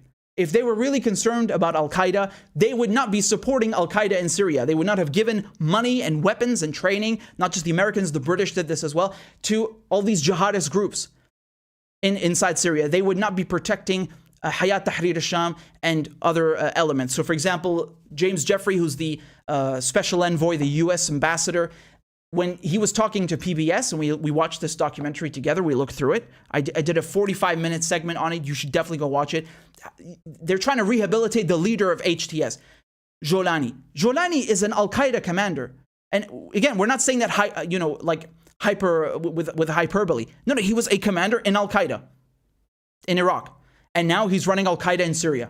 He has a $10 million bounty on his head. Why is the US protecting him? Right? Al-Zawahiri, who bombed the Egyptian embassy next to my school, has a $25 million bounty on his head. Why is that when the US was giving him money before? This is all a show. This is all a show. They claim they're fighting terrorism, but then they turn a blind eye to Saudi Arabia. They claim they're fighting terrorism, and then they turn a blind eye to Idlib. They claim they care about women's rights, and then they don't care about women's rights in Saudi Arabia. Man, when are people going to wake the fuck up? When are you going to get this through your fucking head? These people care about money, they care about empire, and they care about their interests. They don't give a fuck about women's rights. They don't give a fuck about human rights. They don't give a fuck about you. Why are you kissing their asses? Why do you insist on kissing the ass of US foreign policy? Do you not have any self-fucking respect? This is unbelievable. We're in 2021. They learned nothing. Nothing. Not a word. Right? They talk about human rights. Why is the U.S. giving weapons to Israel to kill Palestinians? That's promoting human rights? Get out of here, man. Get out of here. So, when you see headlines like this garbage, this was garbage in 2001 and it's garbage now. Right? On the one hand, they want to tell you that it was good to go to Afghanistan, that they accomplished so much. And then at the same time, oh no, we didn't accomplish enough. Al-Qaeda is going to come back in 2 minutes. Oh, they're such hypocrites, man. This is really the pinnacle of hypocrisy. And we're in 2021. It's been 20 years now since the war on terror started. It's been 40 years since the war in Afghanistan when the U.S. was supporting the Mujahideen, and you had the goddamn Mujahideen in Reagan's office, in his office, this slimy creature, and they're in his office, in the Oval Office, doing a photo op with him, right? And then some of them, of course, go on to form Al-Qaeda. Some of them go on to form other groups, and they want to sit here and act like they're fighting terrorism. No. You support terrorism directly, and your allies support terrorism, and you turn a blind eye. So this leads me to believe you do not care about fighting terrorism. On the contrary, you are enabling it. So this is really important to understand, because these groups are destabilizing everyone. They're destabilizing everyone. Okay? So this is very important to understand, because these groups are destabilizing everyone. And, when we look at, for example, when we look at Syria, they tried to sell you this lie about moderate rebels. There's no moderate rebels. They're like the whole concept of this phrase, moderate rebels. Moderate in regards to what? Moderate compared to what? Obviously, there's a problem here. Yes? You have hardcore extremist elements, and they exist. Yes? And who's funding them? The West and the West's allies. Right? And they try to rebrand a lot of these jihadist groups, a lot of these takfiri, Salafi jihadist groups as moderate rebels. Like I say, 50 flavors of jihad. They come up with different names, and then some of them merge and some of them kill each other. It's like gang warfare, truly. And then they all receive somehow magically support from Saudi Arabia or the United States or Qatar or Turkey, whatever. And who's gaining from this? Who's gaining from this? Israel is gaining from this. Israel has worked directly with Al-Qaeda. This is not me saying that. The ex-chief of the Mossad, Israel's intelligence service, is in an interview on Al Jazeera with Mehdi Hassan. And we looked at this interview here on the channel. And he's saying it in the studio, like in broad daylight. Yeah, Israel helped Al-Qaeda in Syria. Why? Because we have the same goal, which is toppling the Syrian government. They don't care. Like, Al-Qaeda attacked the U.S. on 9/11, right? Israel is a U.S. ally. Why is Israel helping the enemy of the United States? He said that, not me. I didn't say this. He said that. He's the ex-chief of the Mossad. So he's coming along and just admitting that these people work together. And we know the history in the Cold War. So just think, use your brain, man. Who's financing and helping terrorists here? Iraq? Syria? Afghanistan? No. It's the US, it's Israel, Saudi Arabia. They don't even hide it. They don't even hide it. James Jeffrey is saying that HTS, which is Al-Qaeda in Syria, is the least worst option, and that they are an asset for the United States. What? They're so shameless. They're so shameless, right? So whether, these people are blowing up an embassy in Islamabad, right? Or whether they're firing mortars, so where I was in Islamabad, or whether they're firing mortars in Damascus on my cousin's university campus, or they're doing things in Libya or Pakistan. These people have powerful actors supporting them.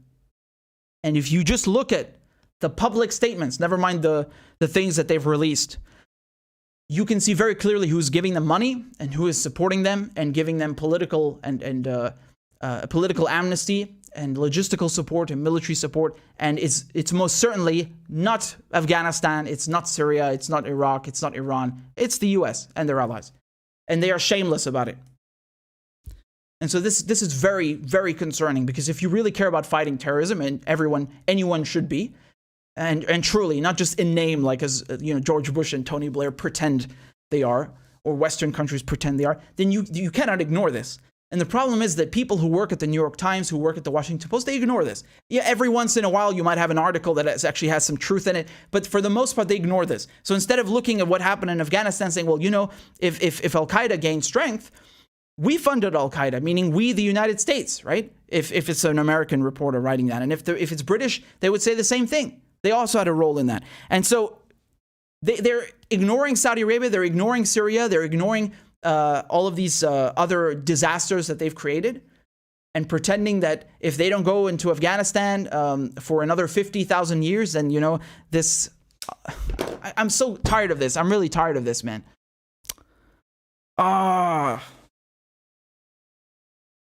You have to remember the media, the mainstream media, the New York Times, BBC, ITV, you name it, Sky, they are serving one purpose, which is to help corporations. And war is a racket, right? As we all know, the famous as the famous book goes. And there's lots of money involved in this. And so they protect their interests by using the media, by buying the media. And we cannot let them get away with that. So thank you very much, Rob, for your generous tip. I appreciate it very much. Thank you for the donation. Masha Scream says, much respect, Richard. Thank you. And I'm sorry, I can't read your name because I'm not too familiar with the Russian alphabet, but this kind person says, thanks for keeping me from being consumed by the Western propaganda machine. Much love. Much love to you too. Thank you. And I'm grateful for your support. And Riza says, do you think the Taliban control of Afghanistan has demoralized Americans for war, or emboldened them to save face via other conflicts? So this is a good question. Now, the United States is not leaving, we need to look at this very clearly. Just because the US is leaving Afghanistan, they're not leaving other countries. They're still in Syria, yes. They're still in Iraq.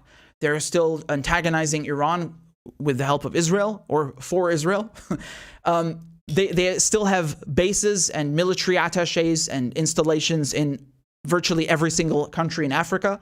They still have CENTCOM and Africa, AFRICOM, and all these military commands for every part of the world. So the empire is not going anywhere. I mean, I know on the one hand, people see the retreat and failure in Afghanistan as a crumbling empire, and you could definitely argue that. But people could have said the same thing in Vietnam, and yet here we are, 20 years after Vietnam. What is the U.S. doing? It's going and starting the war on terror, and that's been going on for 20 years. So who knows? I mean, I really pray that we don't have anything worse. But my point is, don't underestimate what could happen. Now, if it's demoralized Americans, it doesn't have to, because Vietnam demoralized Americans, right? And what did the U.S. do? The U.S. So Vietnam was a tremendous defeat, right? And yes, this most certainly demoralized Americans. And what did the Americans do? They abolished the draft, okay? However, they made sure to keep the poor draft, right? So there's no free college, there's no healthcare, and then they come and scam people basically into joining the military, right? They advertise healthcare or free college as a perk of joining the military. And that's how they dupe people to come join the military. They also promise them cash. I think... Again, don't quote me on this, but I think they promised them like $10,000, and it turns out you only get half at the beginning and then another half after 2 years. There are various schemes. This is my point. There are various schemes to get people into the military. And so you would think after Vietnam, well, who the hell is going to go fight another war? And so the U.S. fixed this. They abolished the draft, but they kept the poor draft so they could still recruit. And what they did with journalism, because, the fact that you had people covering the Vietnam War, it was the first televised war, was very bad, right? Because it helped promote the anti-war movement, it helped show the war crimes and so on. And what they did to remedy this is when the Iraq war started, what happened in Iraq? They didn't just let journalists go to Iraq and cover it. No, you had to be embedded, right? So they would put the journalists with the troops. And of course, this creates a lot of pressure on the journalists because you're embedded with this platoon or this squad or whatever. You can't talk shit about them because you're sleeping with them, you're walking with them, you're eating with them. You are embedded with this unit.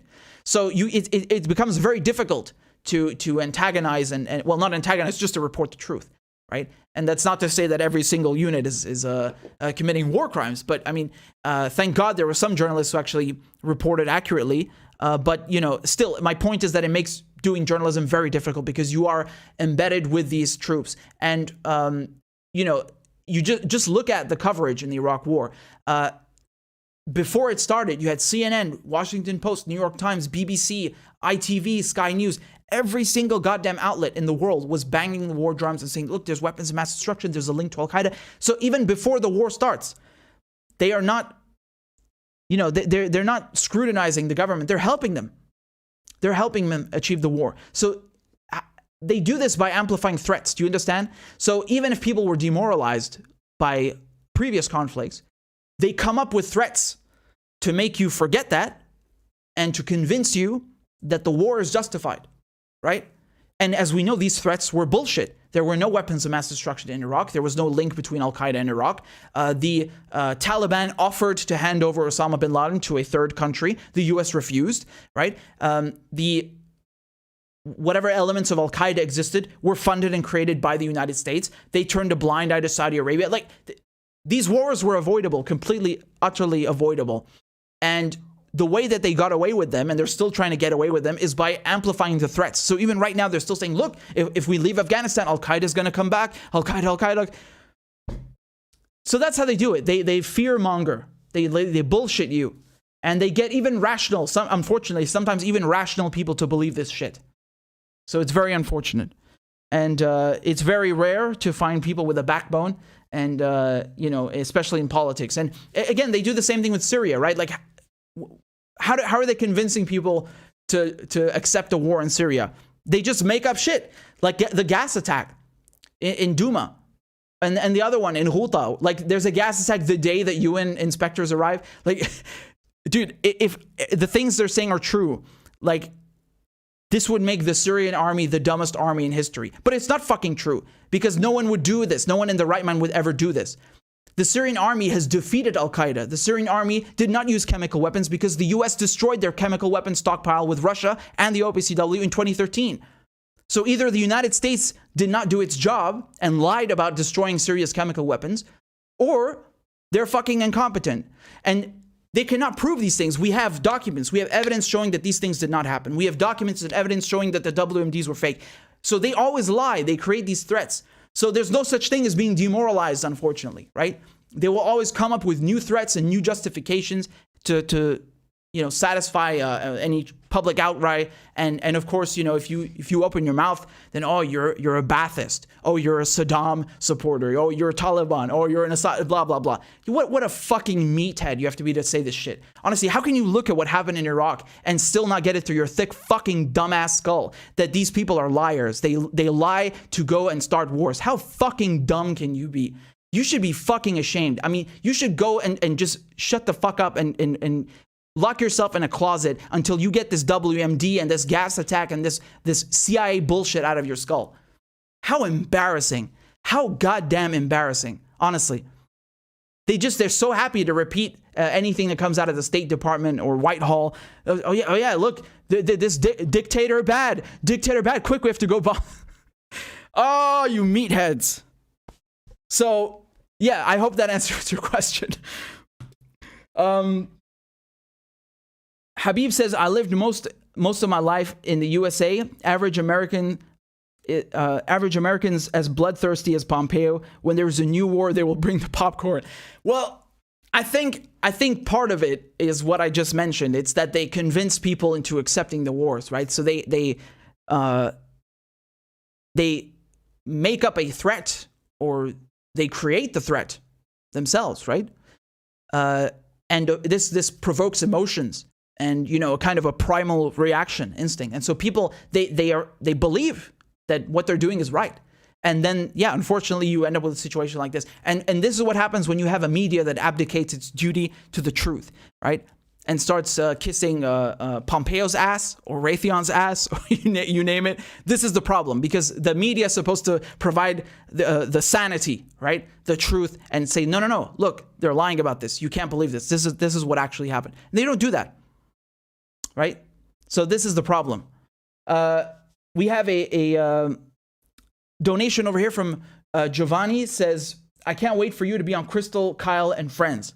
Well, I mean, I would be more than happy to go on. I think, you know, there's a lot to be said about what's happening in Palestine, Syria, and Lebanon, and so forth. And, you know, but anyway, hopefully we can go on there one day, inshallah. That would be nice.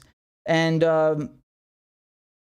so just before we get to the next segment, I'm just going through all of your kind donations. So we have one over here from Marissa. This is on Venmo. It says, hello. I sent the link to my Morocco pictures to your Twitter. Thank you very much. So the last time the pictures were from Andalus, which is in the south of Spain, right, where the Moors were, the Arabs were, and they built these beautiful palaces. So I'm very much looking to these pictures from Morocco. Thank you so much, Marissa. I appreciate it very much. And thank you for always showing up and supporting the show. Bless you. And we also have over here a tip from... a donation from Wayne. I don't think there's a note, but thank you very much. I really appreciate it, Wayne. And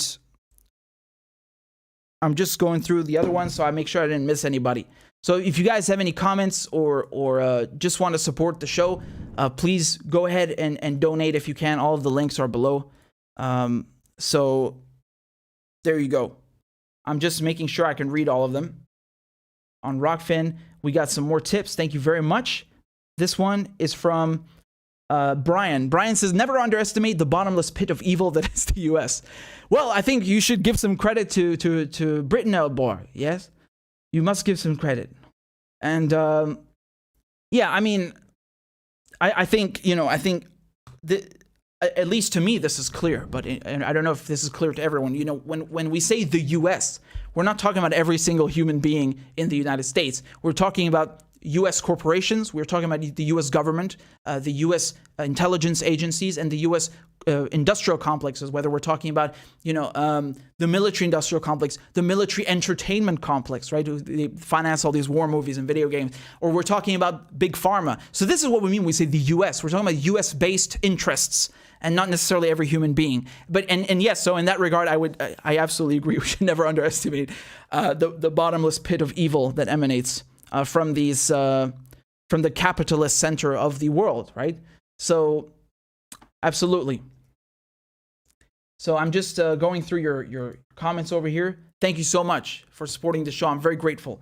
If you'll just allow me a quick bathroom break, we have a very important segment coming up, and I'll be right back. Don't go anywhere.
All right, all right. I don't know if you can hear me. I think you should be able to hear me. If you can hear me loud and clear, say here, here. We have, I'm just getting the next segment ready. Loud and clear. Very good, very good. Thank you, Biofluorescence. I see your comment. So we're just getting the next segment ready. And this is a pretty interesting one. I'm pretty sure you did not hear any of this in the mainstream media because, well, for obvious reasons. So, just a second. No, honestly, like I just gotta say something about Tony Blair. I mean, I really cannot. He looks like the devil because he is. Why are people asking him his opinion? This is like, you know. I think someone on Twitter said this is like asking a serial killer why the hospital isn't, you know. No, it's like a serial killer complaining that the hospital isn't saving their victims fast enough. Something along those lines. So, yeah, you know, there are various funny jokes that people have put out about this monster, and many of them accurate. So, yeah. Twitch Grip, thank you for your donation. Twitch Grip says, before civilization... Hold on, that's not me. Hold on, I gotta switch over here. There you go. So Twitch Grip, thank you for your donation. Says, before civilization, we killed and enslaved each other. After civilization, we killed and enslaved each other. Pretty neat. Humankind. Yeah, unfortunately,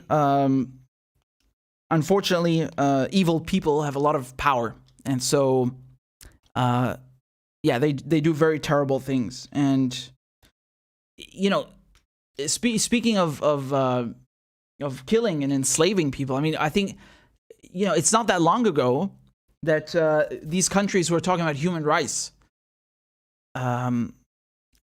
were enslaving and killing people. I mean, France left Algeria in the 60s, right? So the war, I think, yeah, it was from the 50s. It was in the 50s and 60s, the War of Independence. And I mean, that's considered by many people to be a genocide, simply put, because 1.5 million Algerians were killed, and the war crimes. I'm not even gonna get into it because it's really graphic. So this is like our parents' generation. This is 50 years ago that this happened.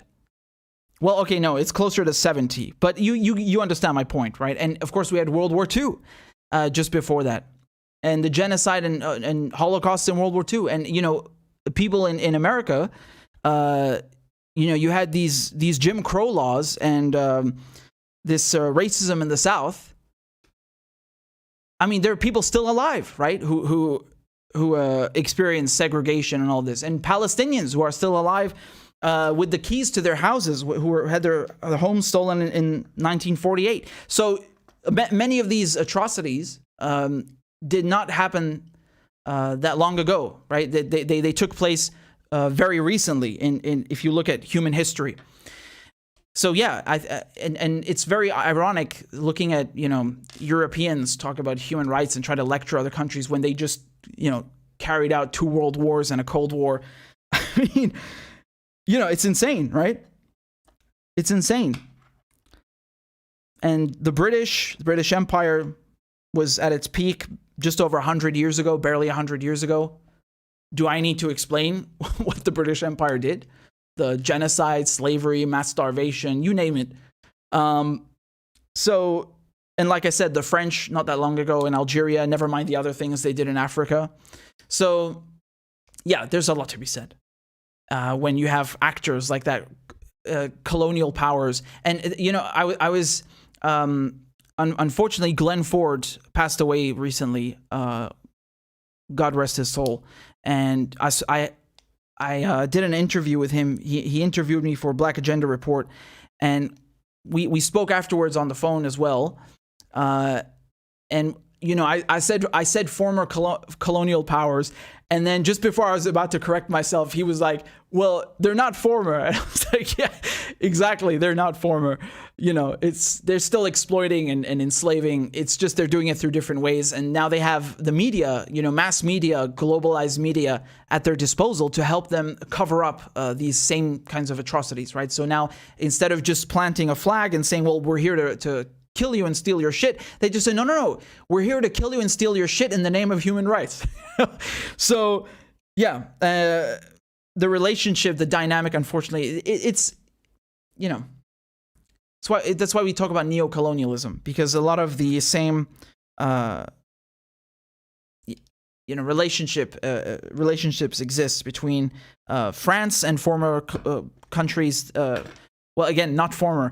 France and countries that it colonized, and the same with the British, and so on, right? And anyway, I could sit here all day, honestly, talking about this, and yeah, I'm really saddened about Glenn Ford. That was really a true loss to journalism, and what can I say, honestly?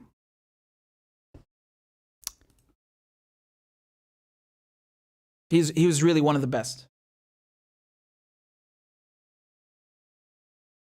So,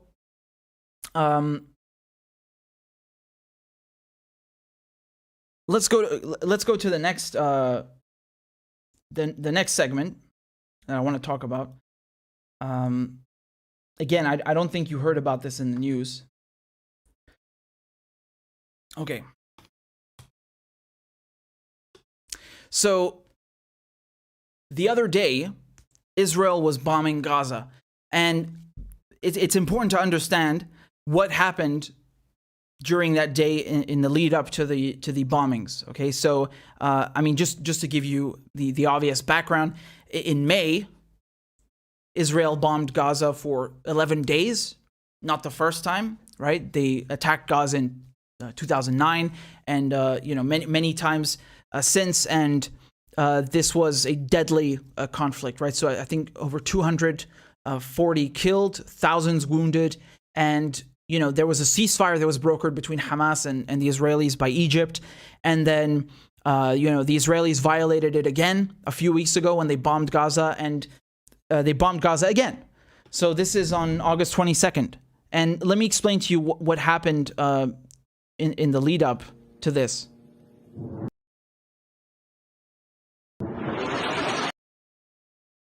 Sorry, I'm just going to play this again.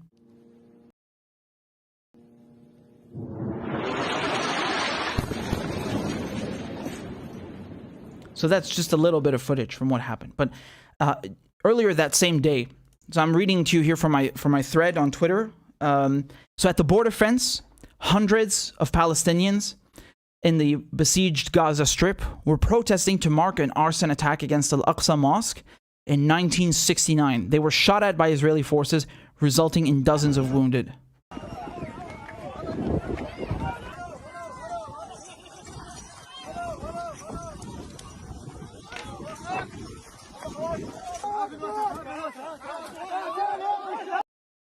So again, I'm not sure how much I can show, because this is the thing with YouTube. You want to report on crimes by police, by Israelis, and it's like, oh, you can't show it, even though it's for journalistic purposes. No, it doesn't work. So in any case, you get the idea, right? And I don't want to show the pictures again because of YouTube. I'm not sure, but I'm just going to read you what I said here. Over 40 Palestinians wounded. Al Jazeera reports that 2 Palestinians, including a 13-year-old boy, were shot in the head by Israeli forces. And those 2 Palestinians are in critical condition. So there were some photos from Al-Shifa Hospital. And Al-Shifa Hospital, this is, this is very important to understand, because this is the main hospital in Gaza. And just a few months ago in May, when Israel was bombing Gaza, they bombed the main road that leads to the hospital. So they didn't bomb the hospital itself, but they made sure that people who were wounded or in critical condition could not get to the hospital because the road's been bombed, right? So this is really emblematic and really speaks to the sick, sadistic nature of Israel's war crimes and their military policy. It's not an accident. They didn't just accidentally bomb it. No, they do this on purpose. They have done this in Lebanon, for example, in 2006, when there was this war in July, August, that lasted 33 days. What did Israel do? It didn't just attack south of Lebanon. It went all the way into the capital in Beirut and was bombing infrastructure on purpose, right? So these are, I mean, this is black on white, a war crime, right? This is textbook war crime, destroying civilian infrastructure. And so they do this all the time. This is this disproportionate force, right? This Dahia doctrine, it's even named after one of the districts in Beirut from that war, because they pulverized it, right? So they believe in this concept of disproportionate force. So when people in Gaza send a kite or a gas balloon or whatever it is, right? So they send these like small balloons, and the Israelis say that they start lots of fires on the farmland. So they send a kite or a balloon, and the Israelis send an F-16, which, you know, is totally proportionate, right? Like this is how they work. So something very really crazy happened here.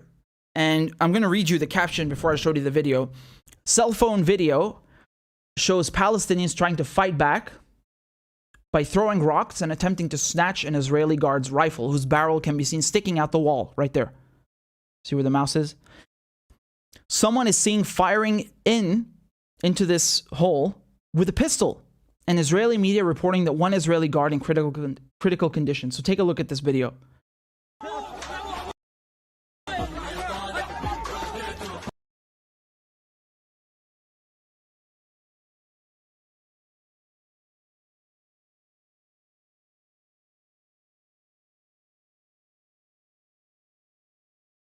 Right, so, someone filmed it from another angle as well. You can see here. You see that they're trying to snatch the sling on his rifle.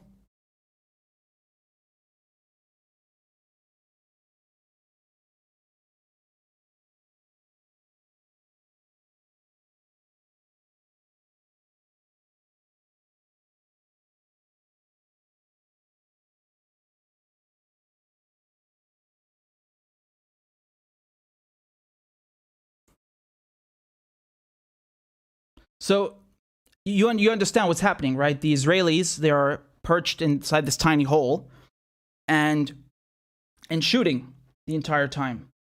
And this guy came in with a pistol and shot the sniper.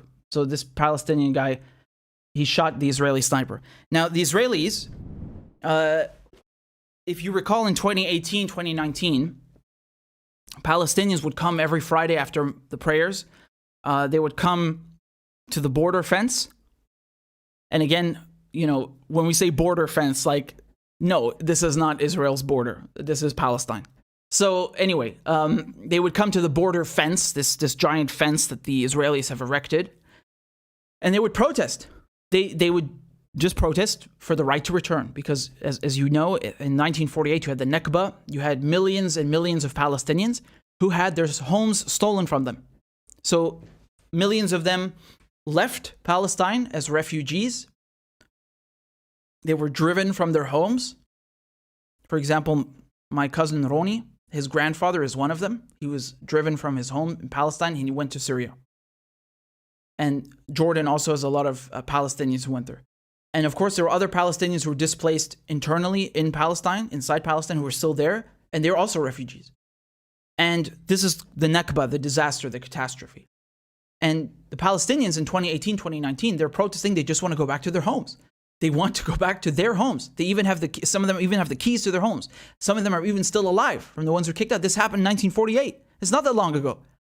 So they just want to return. And what did the Israelis do? They shot at them. They shot at them. So you know how the U.S. and the West, they always talk about, Bashar al-Assad, you know, the Syrian regime is cracking down on protesters, right? And then they say the same thing about Cuba. They're cracking down on protesters. And when Israel is literally killing Palestinian protesters with sniper rifles, and not just killing them, also crippling them on purpose, not a word. Not only silence, but the U.S. gives them more money to pay for this. to pay for these atrocities, these war crimes, right? So this is what you get. This is what happens, right? Scores of Palestinians who are crippled, wounded, disabled for life on purpose, right? Remember we were talking about disproportionate force? Here's an article in Haaretz, which is an Israeli newspaper, and the headline reads, 42 knees in one day. Israeli snipers open up about shooting Gaza protesters.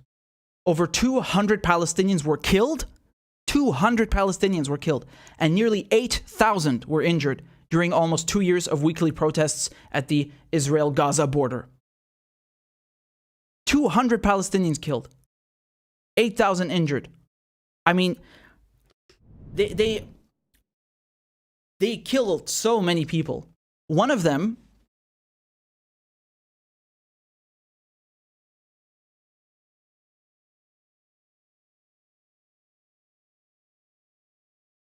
you remember her? Ruzan al-Najjar?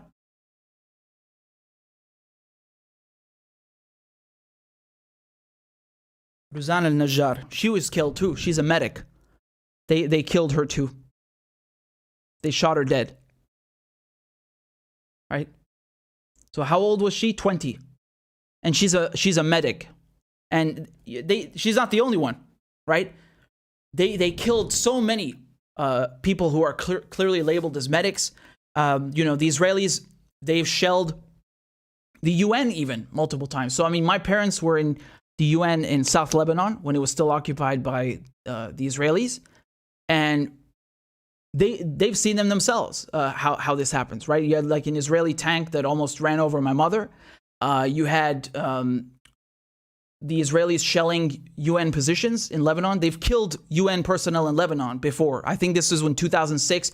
Not the first time in 2006, but the last time it happened, I believe, is in 2006, right? So they shelled UN positions, and then they're like, oh, we had no idea. We thought those were terrorists. Like, they have no clue, right? They even killed UN personnel before that, and in Palestine, UNRWA, which is the UN agency in Palestine, they bombed those schools belonging to UNRWA, right? So there was one instance they injured like 200 children or something. They bombed, I think, 17 facilities belonging to UNRWA in, what was it again, 2014? So the Israelis don't care if you are a medic, if you are a journalist, if you are United Nations, they will fucking kill you. Because that is who they are. And the United States will give them the weapons to come kill you and shoot at you. And she is one of the victims. And so you have the Israeli sniper here in this article talking about how he purposely would shoot at Palestinians in the knees. And this is exactly where this was happening, right? So I'm just trying to give you context about what happened at this border fence, where this took place, this video that I just showed you here. This is the same area where you had these protests, right? And so this guy, so I mean, you can understand when you have a sniper who's shooting at you with live ammunition, well, you would try to stop the sniper, no?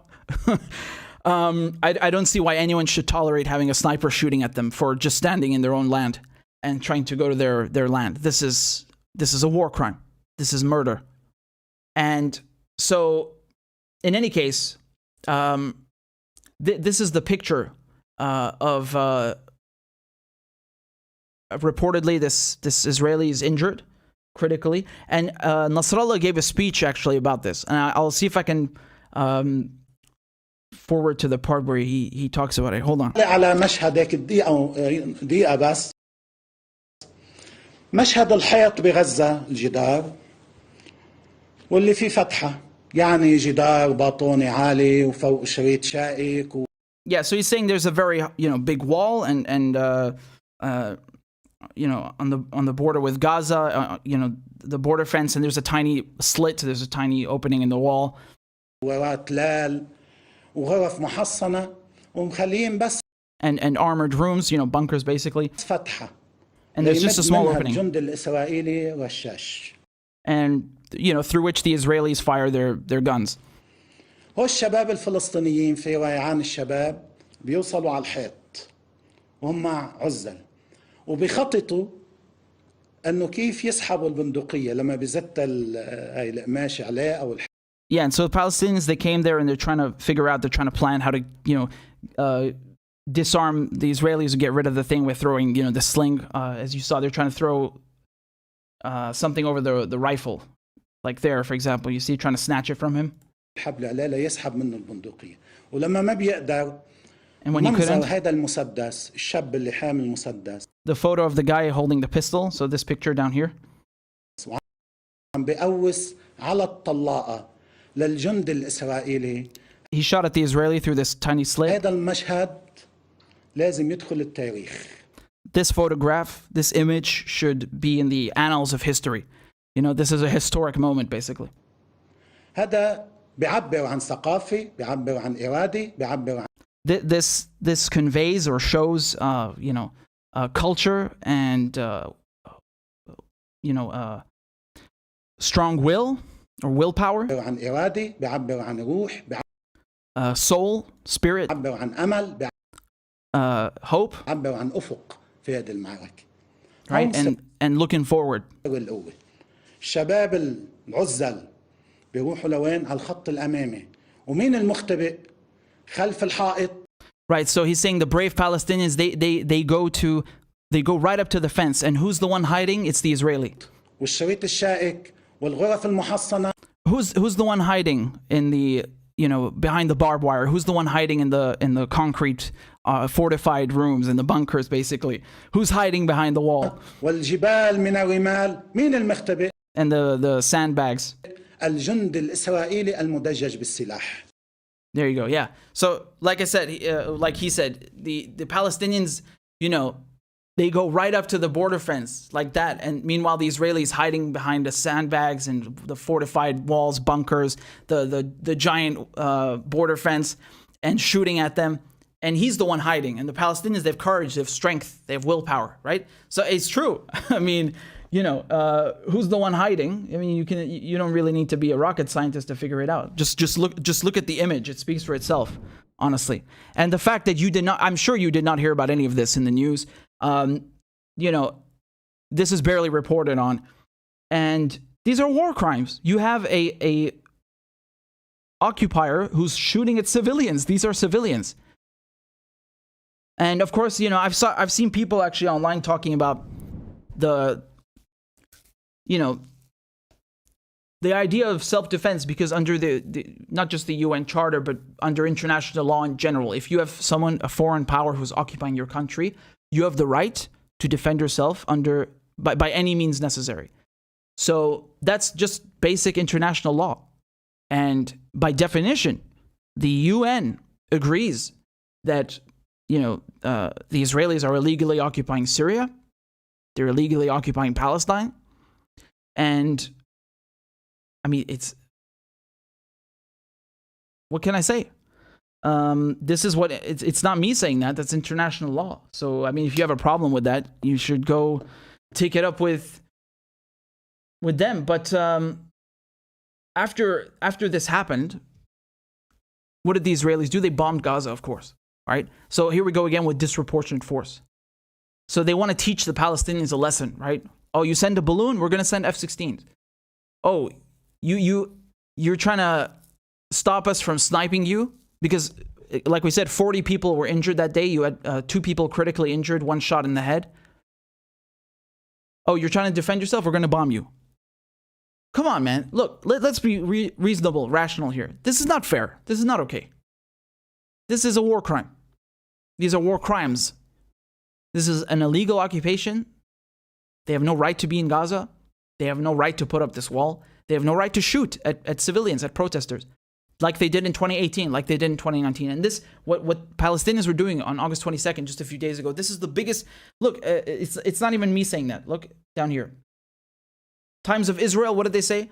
The protest marked the first time Gazans have conducted a daytime march toward the Gaza border since December 2019. So that's why it's significant.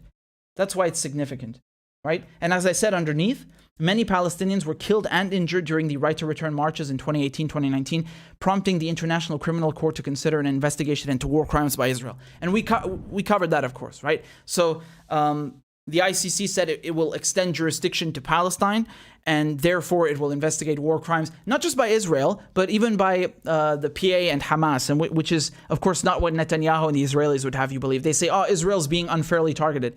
But yeah, but Israel is not the only party who's being investigated. The Palestinians are also being investigated, right?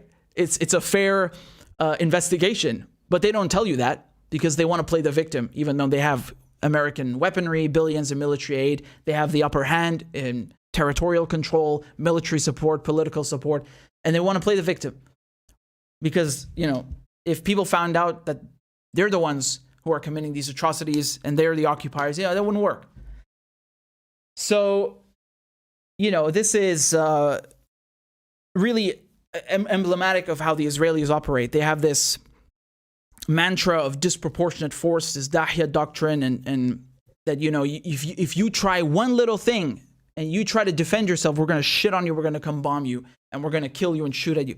It's insane, right? And they leave Palestinians no recourse. So they say that BDS is not allowed and it's not okay, and then they say that, you know, anyone who resists or defends themselves is a terrorist. Like, what are Palestinians supposed to do? Like, what are you offering then? What kind of recourse and path is there? And it's not just Palestinians. Like, I think people forget that Syria is also being illegally occupied. Israel is sitting on the Golan Heights almost as long as it's been occupying Palestine. So Palestine from 47, 48 until now, and the Golan Heights since 67. There's a 20-year difference, right? And that's almost 80 years. No, not 80 years. What am I saying? It's almost 60 years. So, you know, this is also valuable for Syria in terms of water, oil, a strategic military point. It doesn't, like, even if there's no oil there, even if there's no water there, even if it's a goddamn 1 square meter, they have no right to take it. Do you understand? I don't care what's in the, just because something has resources in it does not mean that it's, you know, it's necessarily, well, it is worse, obviously, but even if there's nothing there, they have no right to take it, even if it's an empty patch of land. You get me? Like, it's about respecting sovereignty. It's about respecting independence. And they don't. And of course, this is nothing compared to what they're doing to Palestinians. Of course, it's not comparable, but it is another example of how they are illegal occupiers. Do you understand? So this is important to get across. And yeah, like, you know, you didn't hear anything about this in the media, I bet you. Did you? Nothing. Israel bombs Syria every week and they barely even report about that. They're tired of it, right? It's like, oh, again? Oh, okay. Same thing with Gaza, right? They just go and bomb it. No one does a thing, not even the UN. They're useless, right? They can't stop the Israelis. They won't stop the Israelis. And that's the problem when you have permanent members, like, you know, any permanent members who have veto power on the UN Security Council. You're never going to get anything done because, you know, America is always going to defend them. And yeah, it's flawed from the beginning, unfortunately. Even if it's perhaps well-intentioned, it's not going to work like this. So they're not doing anything, and the media, who should be a fourth estate, is not doing anything. They report about it sometimes, but not really in a way that is, you know, causing any change, which would be what the media should do. And also, even when it comes to, you know, NGOs like Human Rights Watch, like, they look at May, a few months ago, and they try to make it look equal, like as if the Palestinians are equally as violent and guilty and aggressive. What? No, it's not equal whatsoever. And they always use different language. So with the Palestinians, like, oh, they did X, Y, and Z, and the Israelis allegedly did A, B, C. Like, it's you know, assumed that the Israelis maybe didn't do it. There's a little benefit of doubt there. But with the Palestinians, oh no, they did this crime. Like, come on, man. Unbelievable. So,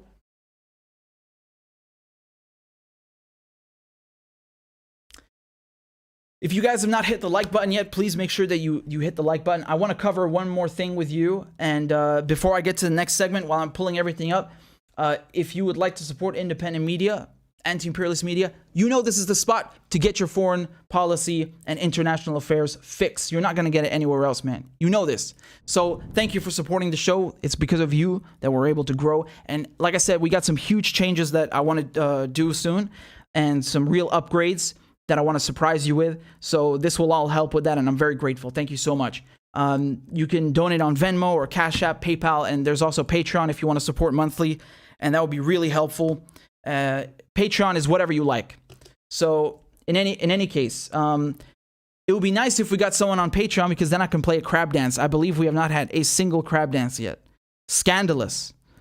This is scandalous. So anyway, let me pull up the next thing, okay? And we can get started on that. And, okay, hold on.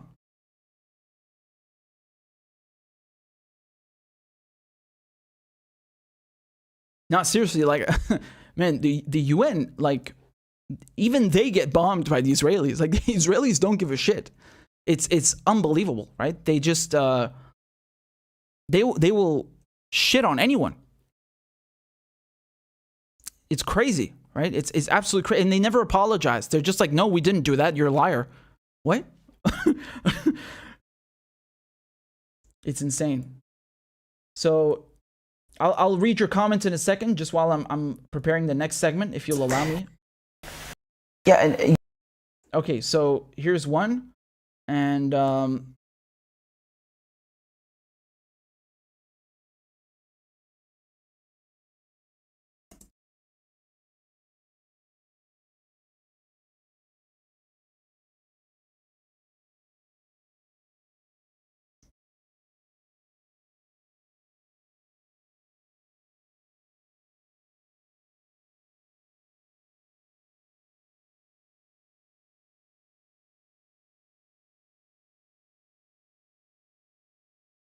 okay.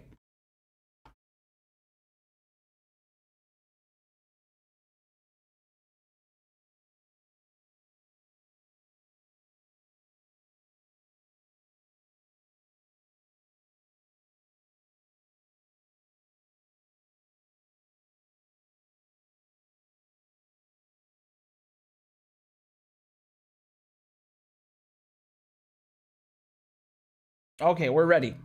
So we got a tip over here from Cortez. Says Justin Jackson. Sorry, I'm just switching over to my camera. Here we go. So Justin Jackson, anti-imperialist YouTuber, mentioned in his stream he wants to interview you. He's a big supporter of your work as well as his audience. Oh, that's very kind. That's very nice. I don't know if he's watching, but hit me up. Hit me up, man, and both on Twitter or rmedhurst at protonmail.com. That would be very cool. He does great work as well. I would like that very much, and that's very nice to hear. Thank you for telling me that, Cortez. I'll see if we can make it happen. And Patrick says, please say anything in that deranged Brit accent.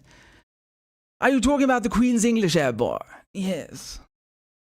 Some call it BBC English. I really like it because it's so funny. It's like this typical, colonial bullshit, and it does have its roots in that a little bit. It's because it indicates an upper class upbringing, of course, right? So if you would go and be educated at Eton, or where Boris Johnson and David Cameron, I can't remember, but several prime ministers have been educated there, and it's very posh school there, boy. Yes. So don't be daft. Don't be daft. Queen and country, always. When you ask me to say it, I don't know what to say, but it'll come out by itself. So anyway, can you say something in that deranged Brit accent there, boy? Twitch script says, oh, I already read that one. Yes, I agree with you. Marvin says, doing special 9/11 show, have Richard Gage on AE911truth.org. 3K, so over 3,000 architects, engineers, demo experts who explain the World Trade Center 1, 2, and Building 7 collapses now in federal court. So that is very interesting. I'm not familiar with the name, but I'll look him up, and that would be upcoming very soon. So is the withdrawal from Afghanistan, by the way. But yes, I mean, this is a very interesting topic in of itself. I don't know what to think about it, because there is so much overwhelming. There are some questions, let us say, that have not been answered. And I mean, the first one is the passports. I don't understand it. I really don't.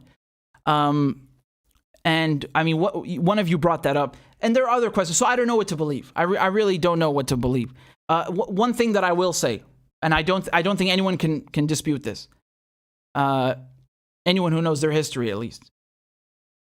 The people like bin Laden, who carried out 9/11, who helped bring them to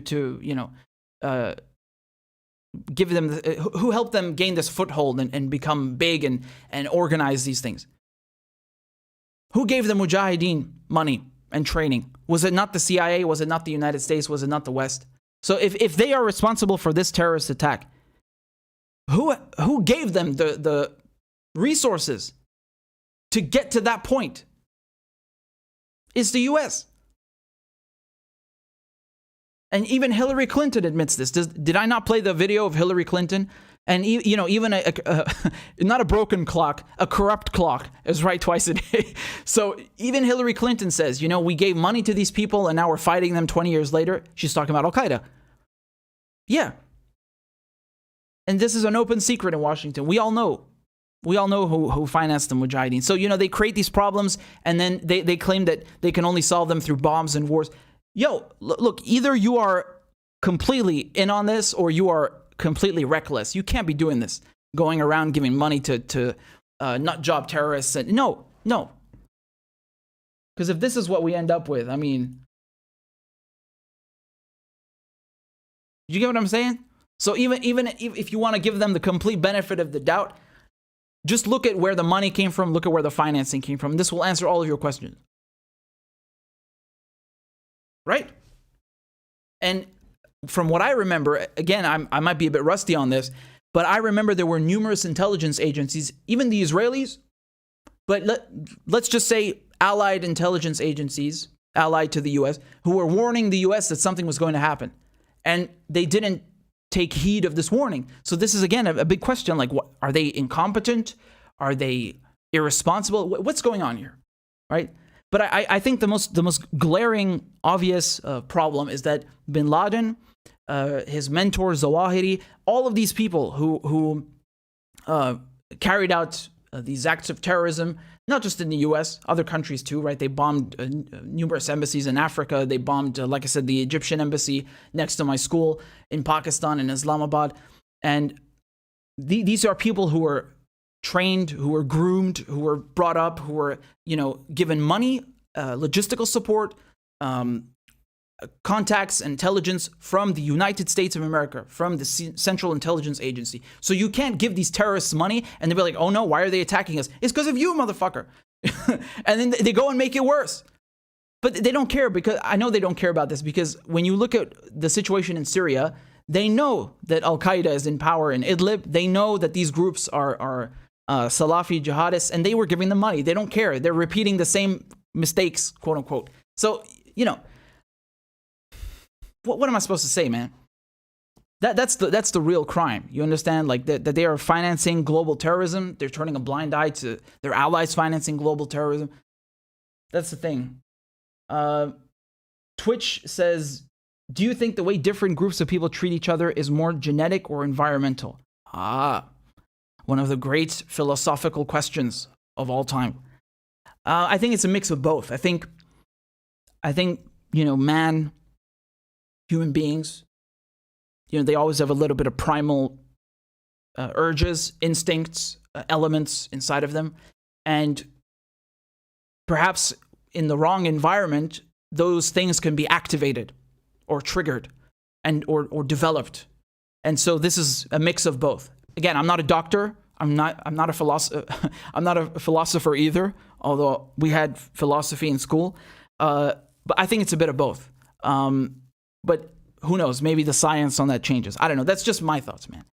One thing is for sure, though. Let us assume that it is. As you say, it is genetic. Then let's not exacerbate it, right? So if you presume that, well, man is prone to becoming violent, or man is prone to becoming such and such, let's not make it worse then, right? So let's try and make the environment, the conditions, the political, the social, the economic environment, the general situation as peaceful as possible, and not do crazy shit like financing terrorism and, invading other countries. You know what I'm saying? Like, yeah. So I don't know. That's my 2 cents on it. And We have another tip over here from NRJ. NRJ says, my brother, keep up the good work. Our day will come. Also, please play us some of your tunes on that guitar sooner than later. Oh, well, thank you very much. And yeah, I've actually been practicing again because, I mean, the last year and a half, almost 2 years, but the last year and a half, I haven't been able to do any music because, you know, thank God, like, there's been a lot of growth with this. So with YouTube and you know, Press TV and RT and all these things and Black Agenda Report now. So I've been very blessed and I haven't had much energy or time for music, but I've been trying to practice again and my fingers are dying and screaming right now. You know when you haven't picked up an acoustic for a while and then you start playing again, your fingers, they just scream in agony for the first few days. So I need to get those calluses built up again and then, you know, maybe we can look into something like that. So yeah, we can do maybe a special stream or something. I don't know, but thank you. That's very kind of you. I really appreciate that. And so 1 second. Oh, we have a new member on Patreon. This is amazing. Hello, Nigel. Thank you for signing up to support the show. Thank you for supporting independent, anti-imperialist journalism, and everybody put your hands together for Nigel. Let's go, baby. We got a crab dance just for you. Hit it.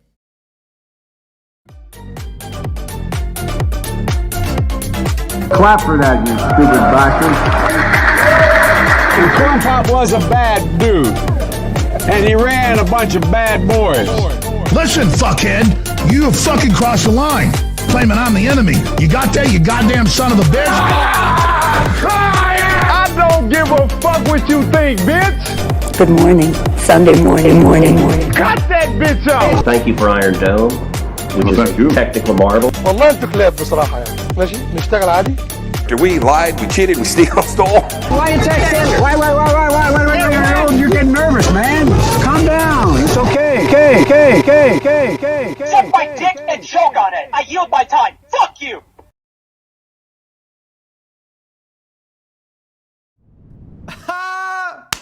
I love it. So we play a crab dance every time someone donates on GoFundMe or joins on Patreon. And like I said, I'm going to do some very, very big upgrades. I'm not going to spoil what they are yet. And I need your support for that. Remember, this is practically a one-man show, right? And has been for the most part. So thank you so much. Thank you very much, Nigel. Oh, we got another supporter on Robert. And they signed up for a yearly Patreon. So thank you very much for that. This is a crab dance just for you, Robert. Let's go. Put your hands together for Robert. Let's go.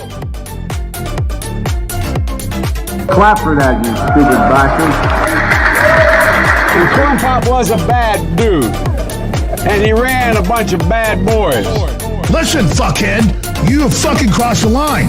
Claiming I'm the enemy. You got that, you goddamn son of a bitch? I don't give a fuck what you think, bitch. Good morning. Sunday morning. Cut that bitch off. Thank you for Iron Dome, which is a technical marvel. والله انتوا كلاب بصراحة يعني. ماشي نشتغل عادي. We lied, we cheated, we stole. Why you texting? Why? You're getting nervous, man.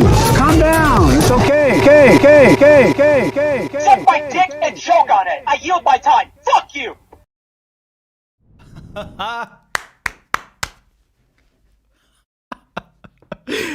I love this stuff, man. Really, I do. And I think the very last crab dance, I'll let Claudia do the honors because, you know, when we hit our goal, I always add something new to make it funnier, right? So Claudia, she actually added the latest elements, right? So that was really good. That was really funny. So wow, right now we're at 420. We're at 420, guys. That's amazing. We're almost halfway to our goal. And like I said, I keep my promise with this. Once we get to 1,000, or let's say maybe 500, because that would be very interesting. Once we get to 500 Patreons, you know what I'm going to do? I'm going to make a piñata out of a politician of your choosing. we will have a vote. We're going to have a poll, and we'll make a piñata, and we're going to get to work. We're going to have it up here or something, I don't know where, and we're going to get to work. That's going to be hilarious, right? So I'll see when I can do it. But thank you so much for supporting the show. This is amazing. We're at 420 now. I'm so grateful. And I'm of course, not just excited about the future piñata, but also naturally the upgrades to the show, because these are long overdue, and you know it's going to be really good. It's going to be really nice. So I'm not spoiling any of that just yet. And I'm just checking over here. We got some tips also on Rockfin. So thank you very much for that. This over here is from Brian. Oh yes, that was a great comment. Yes, and we got one over here from Mahad. Says the U.S. Marines Twitter account boastingly tweeted a picture of the Marines holding the Afghan babies, but never addressed the Marines or troops that raped the little Afghan children over the last 20 years. Such a pathetic institution that deserves humiliation they are getting because of the Taliban taking control. As always, shukran for everything you do and continue to be a symbol of honest journalism. Well, thank you very much. That's very humbling. And I mean, it's yeah. I mean, there are people like Scott Ritter, for example, who I interviewed, who was not just a former Marine but also UN weapons inspector in Iraq. And like we were talking, he knew that there were no weapons of mass destruction. Right? It's his job to know, literally his job. And he, for example, he tweeted something the other day. I'm paraphrasing here, but he said that, you know, all of the top brass, I think, let me look up the tweet exactly, right? So,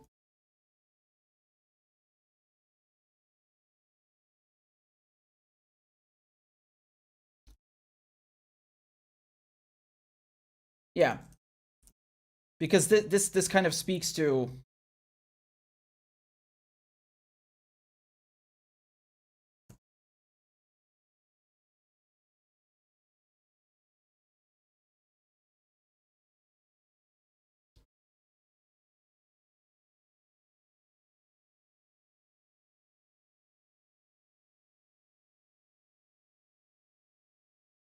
I can't find it. I don't know where it is. I'm sorry, I couldn't find it. But I'm just going to paraphrase here. I thought I could find it quickly. He was saying something along the lines of everyone in the top brass should resign in shame for what they did. And, you know, there's something to be said here, because there are people, you know, like a country's military should be used for defensive purposes, and also for things like natural disasters, you know, for example, hurricane relief or dealing with wildfires. I was just talking about this the other day, right, with you guys, that if you look at what's happening in California now, just as an example, you have lots of wildfires, and the firefighters are understaffed. And you know, also we talked about how they use prison labor, so which is basically, it's a modern form of slavery, right? They pay prisoners cents a day, like literally cents, not even $1 for the whole day, knowing that, you know, a prisoner wants to get out, of course, so they will willingly take this because it's better than being cooped up in a jail cell. So they exploit this human need to, you know, be released from captivity, to be free, and they use them to do various things. For example, doing the trash or fighting wildfires. And so instead of paying real salaries to the firefighters and helping recruit new firefighters, or just paying the prisoners real salaries, they risk the prisoners' lives doing dangerous work. They pay them literally slave wages. And then here's the kicker. When they leave, they are not even allowed to go work as firefighters because they have a criminal record. I mean, this is so sadistic, right? And my point here is that instead of using the Marines or using the military to come help with natural disasters, putting out wildfires, doing whatever you like, helping build infrastructure, you know, using the Army Corps of Engineers for things like that, they use them for imperialism. And this is very bad. And this is very, you know, it's not good. It's not good. Also, I look at these idiots in the British Parliament who are, you know, they're standing up and saying, "Oh, why are we leaving Afghanistan?" And you know, they're saying things like, we've been abandoned by the Americans. Like, there's a whole class of British MPs, members of parliament, who are so upset that Biden is leaving Afghanistan, and they want to continue the occupation, right? And they're saying things like, well, we can't leave because this is abandoning not just the Afghans, but the UK, right? Like, as if the United Kingdom is some kind of victim because they can't occupy a country anymore. And, this is very funny because instead of, like, they don't just want to occupy Afghanistan, they want the United States to do it with them and for them because, and so you have some MPs who've been getting up and giving these, like, really pathetic speeches in Parliament. I'm going to play you one of them right now just so you can get an idea. It's really so cringy.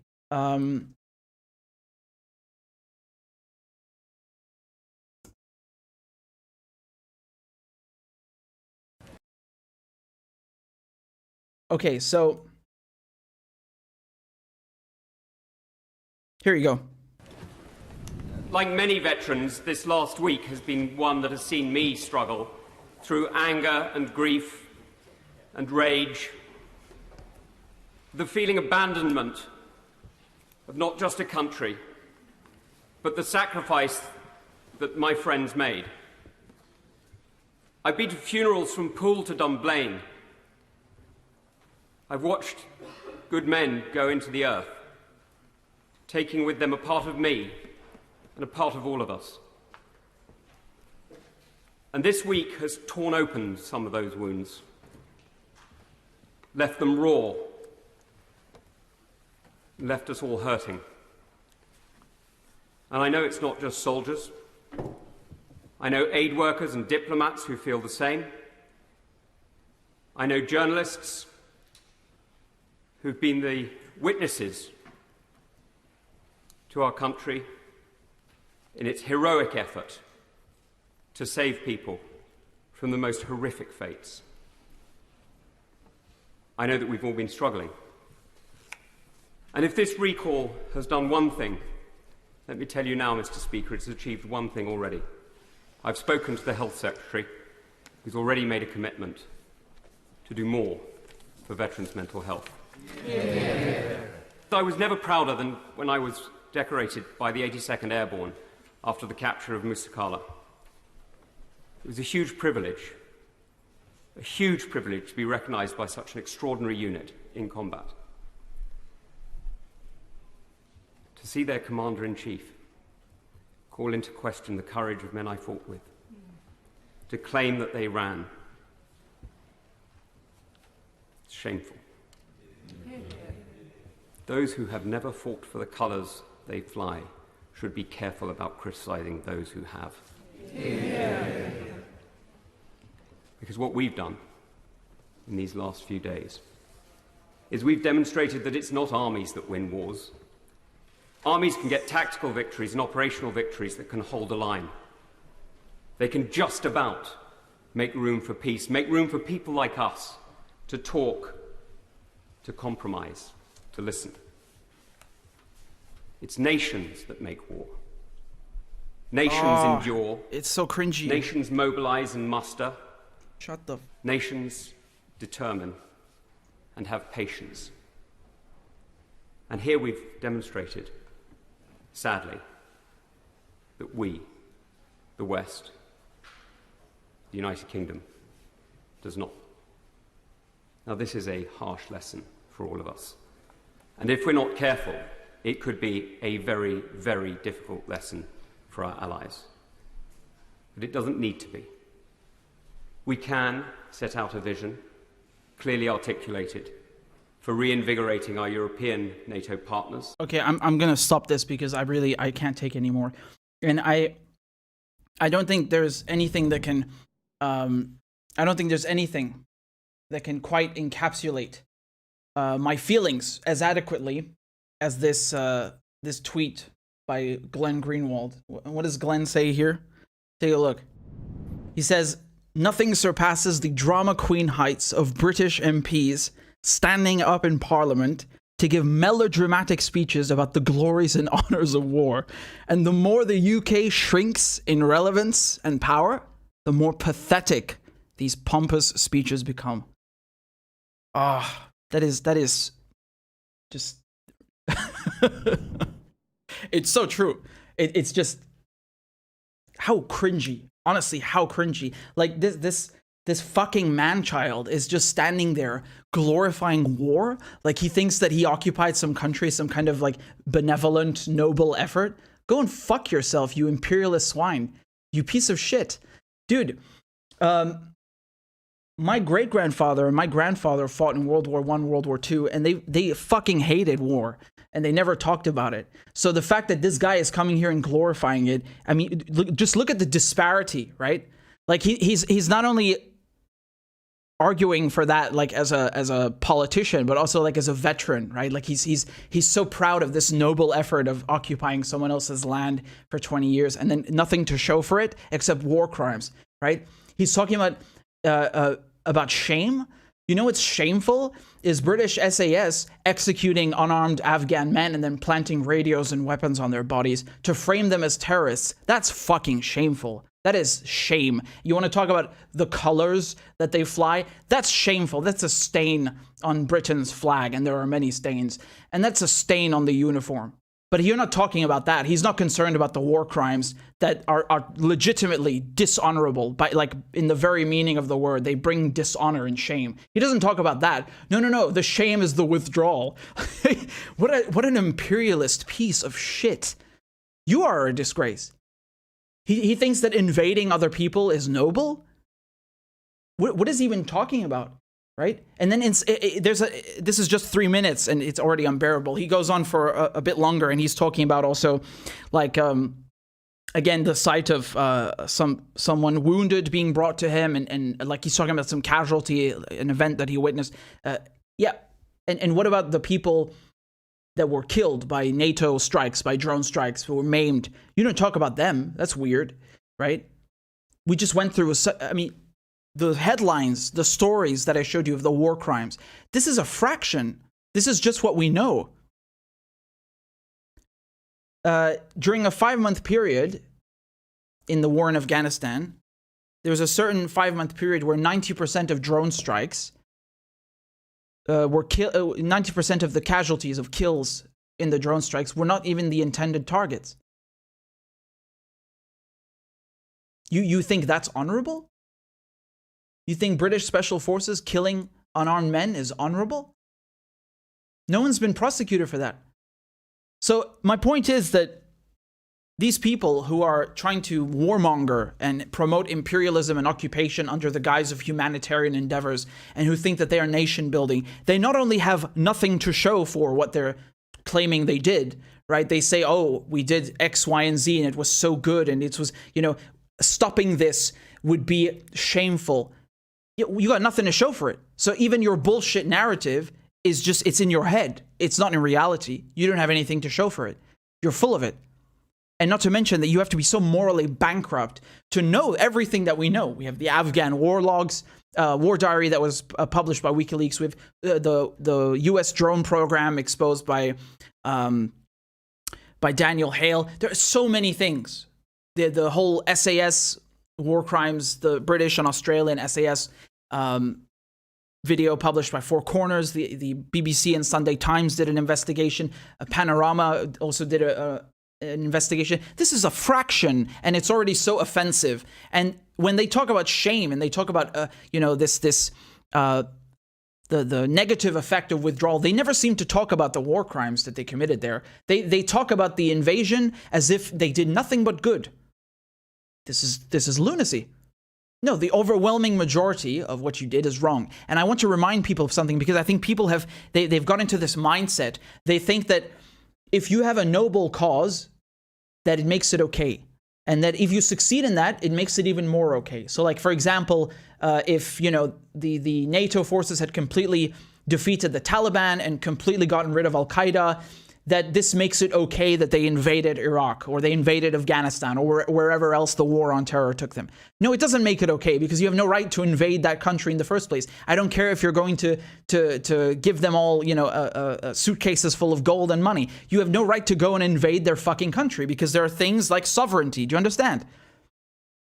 Only an imperialist, a colonizer, thinks that it's okay to go into another country and do what they want, right? Because this is not an Afghan endeavor in Afghanistan. No, it's a British endeavor. It's a British invasion, an American invasion, a NATO invasion. It's not an Afghan will. Do you understand? So I don't care how noble you try to portray it. This is disgusting. And, you know, the most people do not glorify war, and yet here we are with these sick drama queens, like almost on the verge of tears. Shut the fuck up. And here's another thing I wanna read from Glenn. Glenn says, if the honorable members of the UK right, this is so funny how they all always call each other honorable. The right honorable gentleman. So if the honorable members of the UK Parliament and other NATO allies are so enraged that the US pull out from Afghanistan, what is stopping them from sending their own militaries to go fight the Taliban and fix Afghanistan? All right? And then, of course, the Parliament holds Joe Biden in contempt. I think that was the Telegraph who had that headline. And then Glenn says underneath, Russia, during the first 6 months of Biden's presidency, received a presidential summit for Putin, won their key geostrategic goal, completion of pipeline to Germany. And the New York Times today says, with Afghan collapse, Moscow takes charge in Central Asia. So this is what we were talking about before, right? Where they're not just saying, oh, Afghanistan is going to become a terror hub. At the same time, it's also very good for China and Russia and so on, right? Okay, well, first of all, this is happening under Biden. And under Biden, what has also happened, as Glenn is mentioning, the completion of the pipeline. I think the United States has completely dropped trying to lobby Germany out of the Nord Stream 2, right? So this is the pipeline between Russia and Germany, and, you know, it would undercut Ukrainian gas and so forth. And, you know, the U.S. was very mad about this, and they wanted to sanction sanction German companies and so forth. And, you know, They used to claim, you remember how Trump is serving Russia's interests, and yet all this has happened under Biden, and there's no mention of that, right? So this Russiagate bullshit. Anyway, that's another topic. I'm really disgusted by these British MPs who are standing in the Commons after Tony Blair lied in that very same chamber about Iraq. He lied about Afghanistan. He lied about the war on terror. They covered up torture, killings, extradition, rendition, and, you know, Guantanamo Bay is still open. You have all these war crimes by British SAS, Australian SAS, unpunished. No one has been punished. I think there's literally one British soldier who's been convicted of war crimes, Donald Payne. He killed Baha Musa in Iraq. Or he's at least the first. And given the fact that there are many war crimes, that is really not indicative of a just and resolute system. Now, is it? So this is really a sickening sight, and it really shows you something that, we're in 2021. We know all of these things, all of these things about the war on terror and the war crimes. And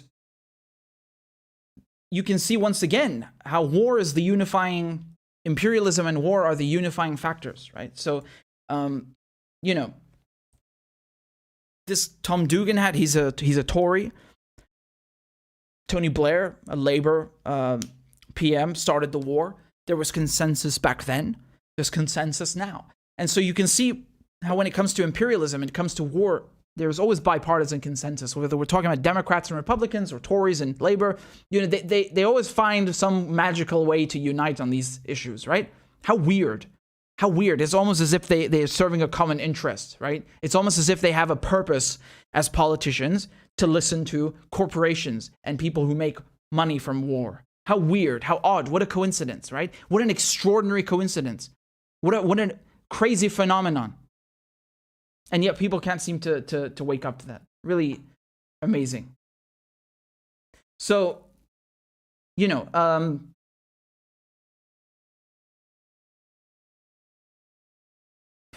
what am I supposed to say, man? What am I supposed to say? So IMC, thank you for your tip on Rockfin. IMC says, never stop. I never will. Joshua says, spend it fast. It will be worth less soon. Be well. So thank you for the tip. I will. And I will send this, it will go towards the tech upgrades that I want to do soon. I shouldn't have said that. I wanted to keep it surprised. But anyway, I appreciate it very much. And we still have... hold on, I'm just refreshing over here. Ramsey says, since you can't rewatch Richard, I'm glued to his stream. Splendid, air boy, and glued you shall stay. Yes, you're not going anywhere. So,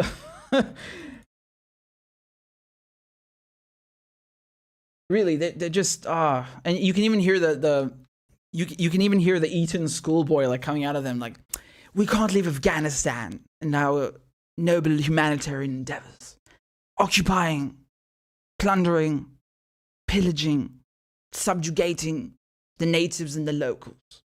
It's such an extraordinary, noble, benevolent endeavor, oh boy. How could the Americans abandon us? So,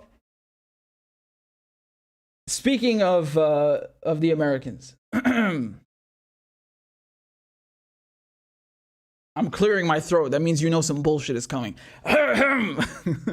Okay. So, are you ready? Wait, let me get a sip. I don't want you to see what I'm drinking because I'm not trying to promote nothing.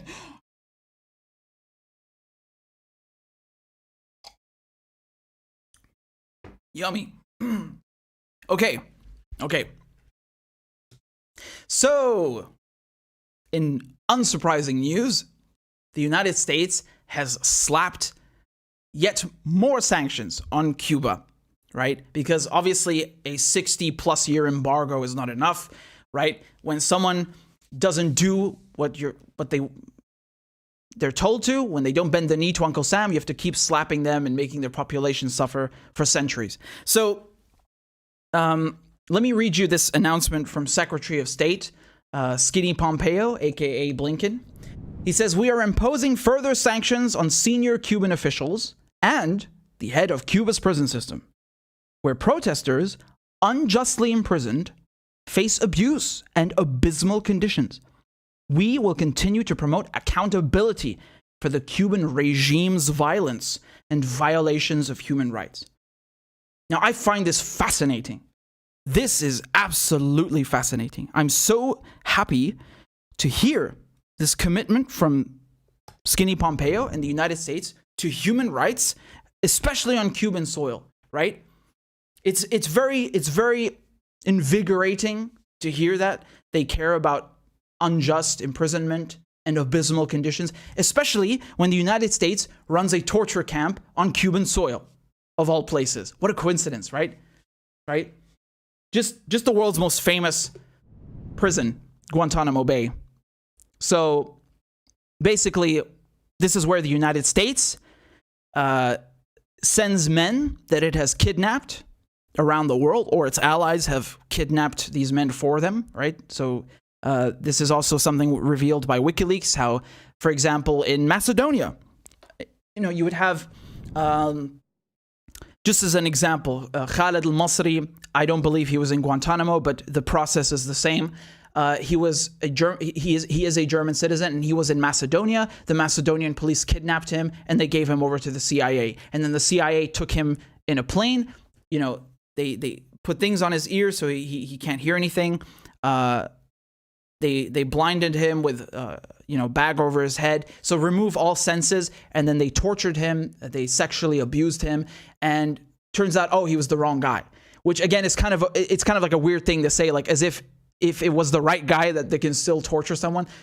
So anyway, he wasn't even the right guy, and they still kept him for a while. And then because of WikiLeaks, because of the revelations of WikiLeaks, he was able to prove that in the European Court of Human Rights, and they found Macedonia guilty, and he had to be paid compensation. And he was not allowed to test. Well, he wanted to testify at the Julian Assange extradition hearing, and he was blocked from doing that. And I talk about this why, because even though he wasn't in Guantanamo Bay, as far as I recall, others who are in Guantanamo Bay or were in Guantanamo Bay were sent there in a similar fashion. So they were either kidnapped directly by the United States or United States allies and then handed over to the US. And they would be taken here, and they're never charged with a crime, and they're never held, there's no trial held. And to the point, one of the so-called advantages, it's frankly just evil, of doing this on Cuban soil is that the Americans can forego any sort of due process or just treatment because it's not American soil, right? So they're like, well, this is not the USA. We don't owe you any basic rights. We don't owe you due process. You don't have any habeas corpus rights or Bill of Rights, nothing. The Bush administration, it was even fighting this in court. Like they were so adamant to make sure that, people who are held in Guantanamo Bay cannot, be given due process and are just held there indefinitely, that they went to court about this, right? And it went all the way to the Supreme Court. In any case, there were several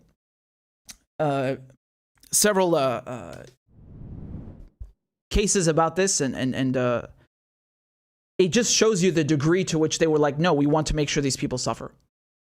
And this is on Cuban soil, right? So there's a treaty between Cuba and the United States where they leased the land to the United States, except that's this agreement between the U.S. and Cuba never said that they are allowed to operate a military base or a torture camp there. So they're violating the treaty. It's basically on occupied Cuban soil. And, good luck getting the U.S. out, right? Especially when you're 90 miles from the Florida coast and they've been putting you under an embargo for 60 years. So I spoke with the Cuban embassy, permanent mission to the UN, and I spoke with the chargé d'affaires, and I asked her about this. Like, what do you think about this issue? So this is, I think, 2-3 weeks before this announcement by Blinken, but already you remember the protests, the so-called protests in Cuba, and they were already slapping Cuba with sanctions about this, right? So let's take a look at this clip. The full interview is on the channel, by the way. It's not just with the economy and the living, the standards of living that people voice these criticisms. They also talk about human rights. They say that there are human rights abuses. They say that, the government is cracking down on protesters. What do you make of that when the United States operates a torture camp, Guantanamo Bay, on occupied Cuban territory? Well, this is hypocrisy, cynism.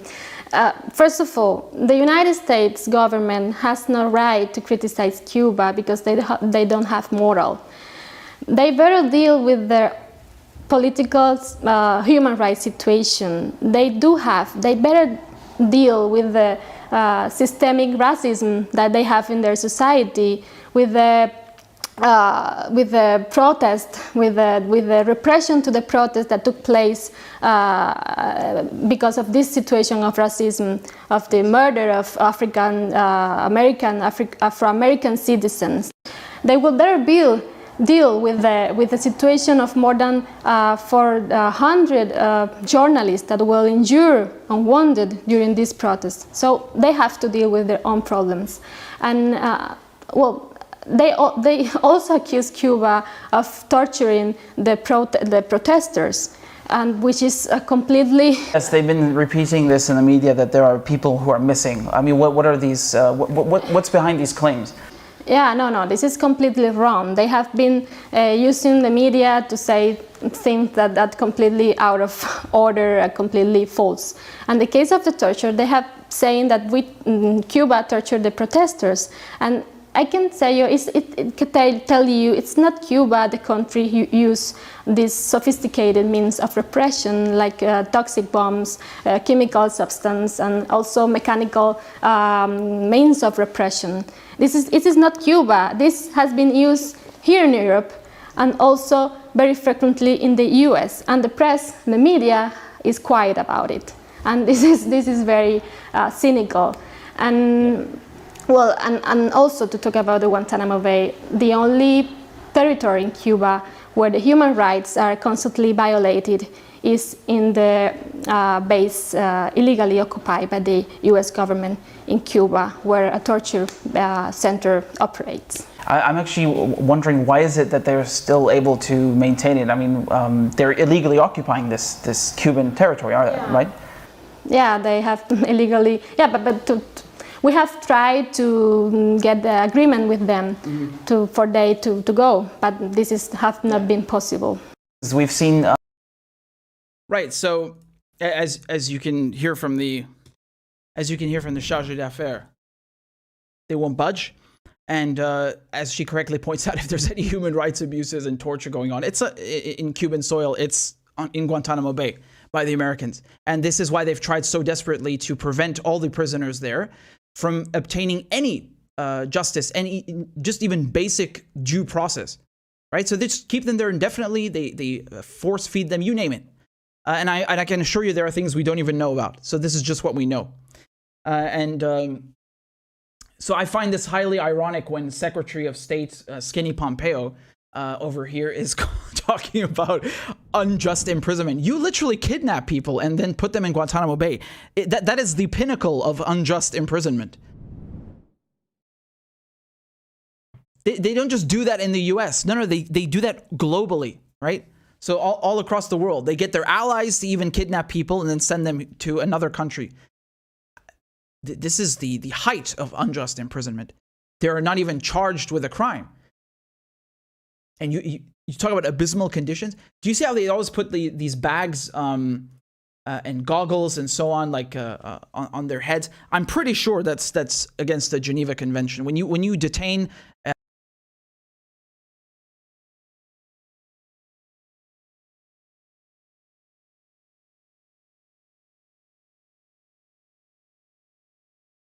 when you have a prisoner of war or someone that you're detaining, you cannot put a bag on their head or blindfold them. I'm pretty sure this is against the Geneva Convention. And just a small correction. I mean, I should have maybe just been a bit more clear. When we talked about Khaled al-Masri before, he did testify in the Assange hearing, but only in written form. He wanted to testify orally, and of course, because it carries much more weight, and because of a tech issue.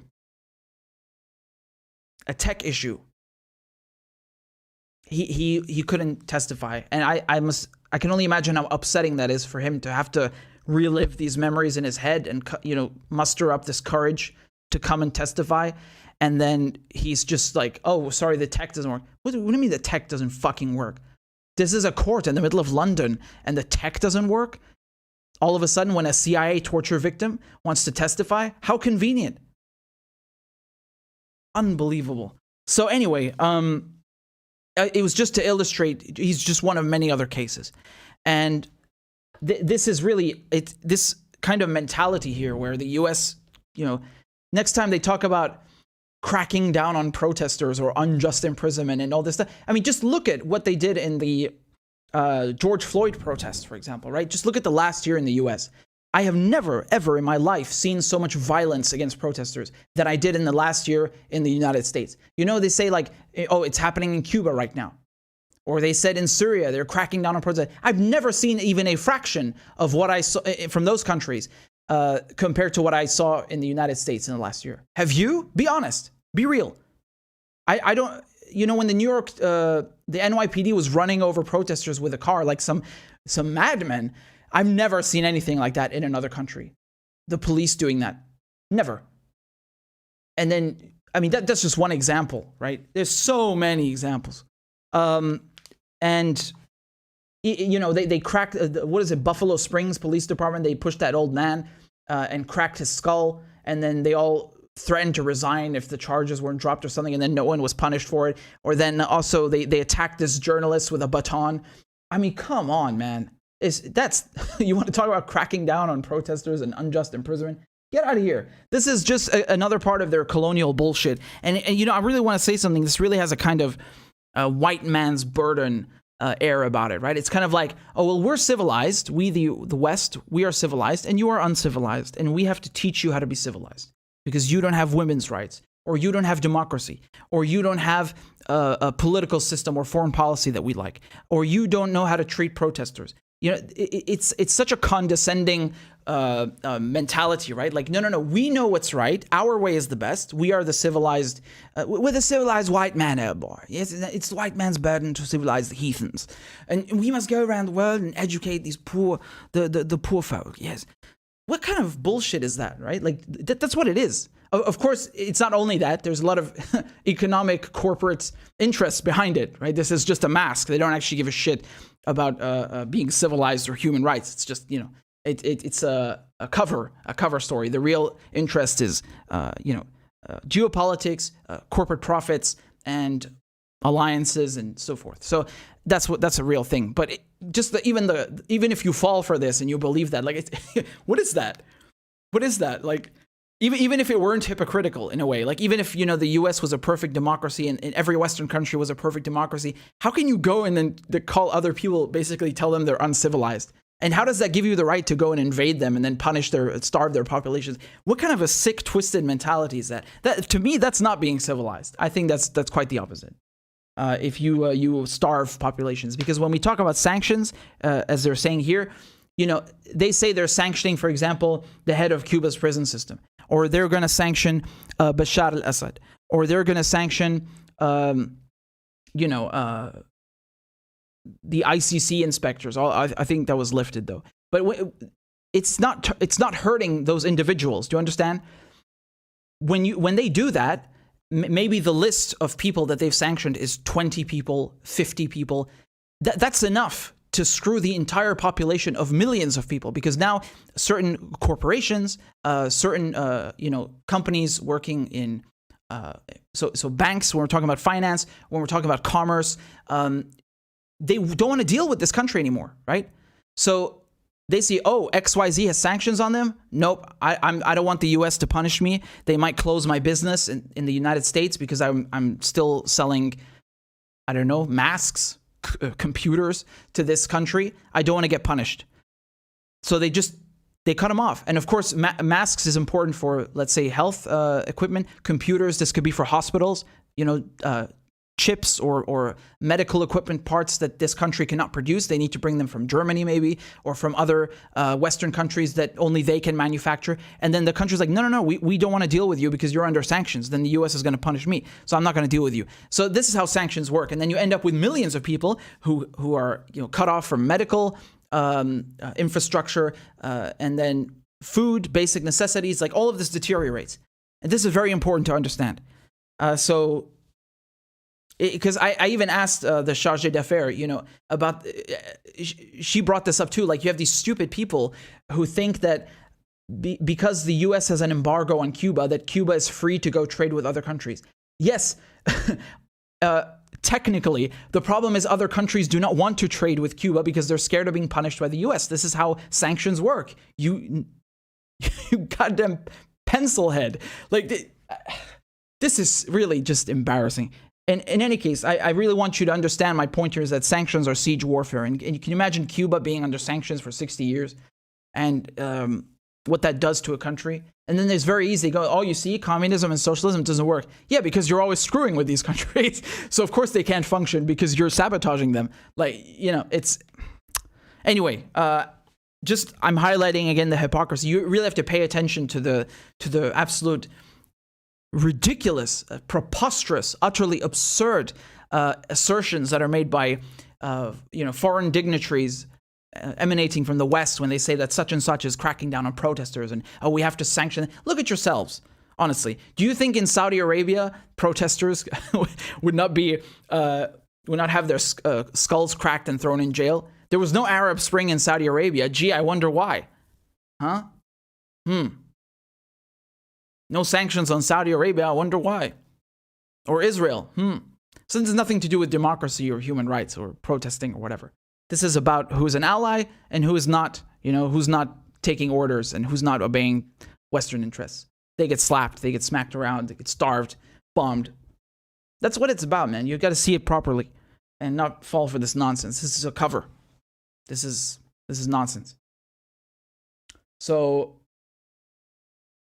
I'll just finish by saying that Cuba is pretty badass because they're 90 miles from the US and they undertook a communist revolution and have managed to keep that revolution alive for over 60 years, despite, hundreds of attempts to subvert, to undermine their government. Just from a point of view of their resilience. It's quite a spectacle. It's quite admirable. And they are a true symbol of resistance and standing up to imperialism. And if you listen to that video by Stockwell, the CIA agent, he even admits that the CIA completely made up a lot of these myths, like, oh, Cubans eating babies or something like. It's all propaganda. And so this is, again, another example of propaganda from the US against Cuba. Okay, so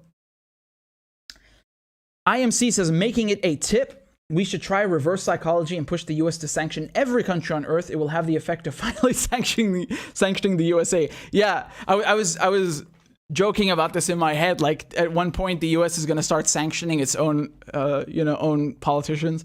That's hilarious. Hey, we got a message over here from Action for Assange. Says, much love, Mr. Medhurst. I appreciate you and your work. Much love to you as well. Shout out to all the Assange activists. You do great, fantastic work. And if you'll just allow me, I'm just trying to refresh over here.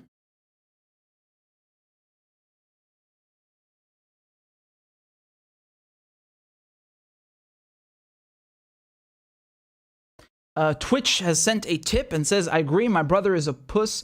I like to go against the grain, break rules, but we had the same environment. It amazes me the variables that shape our lives. Well, again, this is a very philosophical question. I don't think I'm quite aptly equipped yet to negotiate such an obstacle. But I would say that, in my opinion, it's a mixture of both, and a little bit of genetic and a little bit of environment. And hopefully one day we find the answer to that and we can all better humanity. But just if we're going to be cautious and exercise a certain degree of reservation and care, then I would suggest that we assume that it's genetic and then try to mitigate that by not making the environment so bad, right? So as to not trigger and reinforce some of human beings' worst vices, if that makes sense. So, and again, thank you for your tip. Thank you for the support. I really appreciate that. This is great, man. We got 270 people watching. I think it was 400 earlier. So it depends every live stream. I don't know YouTube. This is crazy, man. I remember last year I'd be streaming. There was like 20 people watching. That's really, I'm really proud of how far we've come, and I'm so grateful to all of you. Really, thank God, alhamdulillah. So, yeah, this is really good, man. This is really good. And thank you all, of course, for your kind words and supporting the show, even just by liking or commenting, and everyone who's donated. I'm so grateful. So let me just check over here if I missed anything. Oh, we have a tip over here on I think this is, hold on.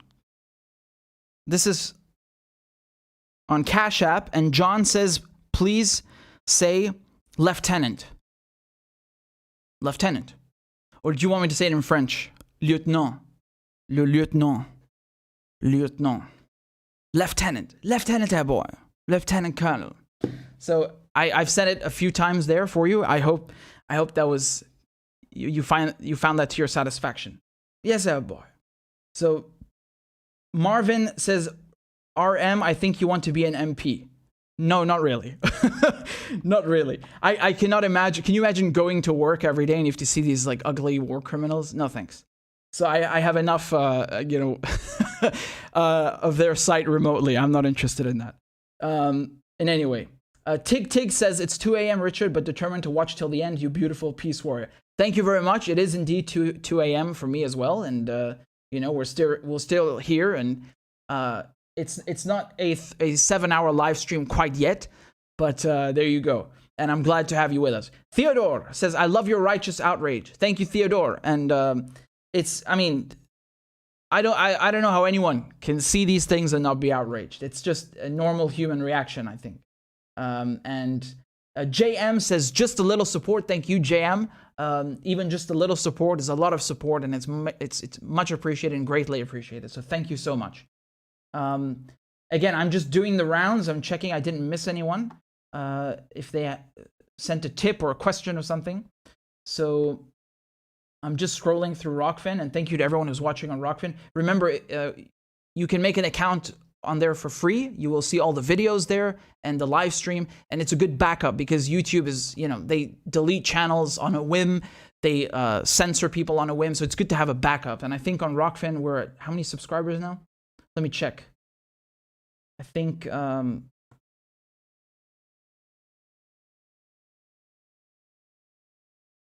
last time you guys surprised me. I thought we were at 6,000 and turned out we were like at 7 something. I was like, what?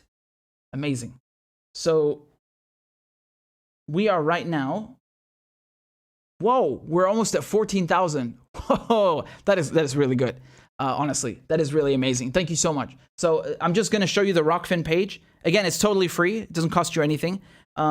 You can do a paid thing, which is $10 a month, but it would not be just for me. It would be for everyone on Rockfin. So that includes, we got a lot of people on here now. Let me show you.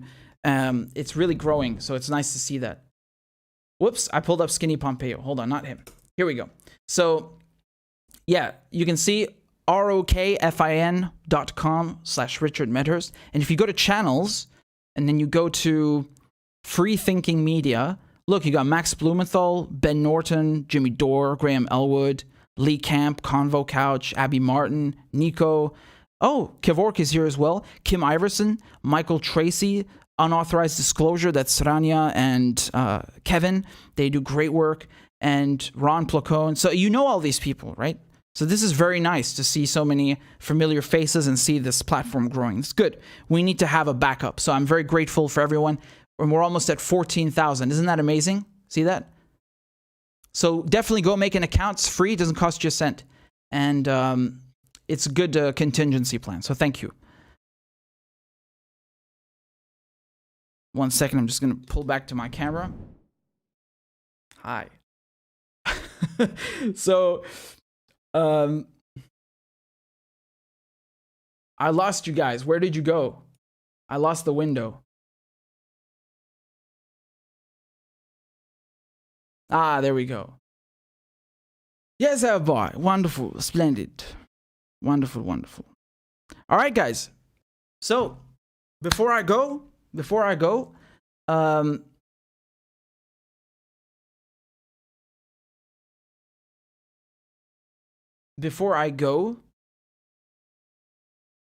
we're at 420 supporters on Patreon. Thank you so much for supporting independent media. Hopefully we can get to the goal very soon of 450 members. So we just need 30 more people to sign up, and that would be absolutely amazing. And if we get any more people to sign up before I go, I'll play some crab dances for you, a little jingle celebration. And that would be great. And you can support the show for as little as $2 a month. I think you can put in whatever value you like. It's anything you want. So I'm just going to show you some examples over here. Some people do $7, some people do $2 a month. It doesn't matter. I'm grateful for everything. And there are some very important upgrades we're going to do soon. So thank you.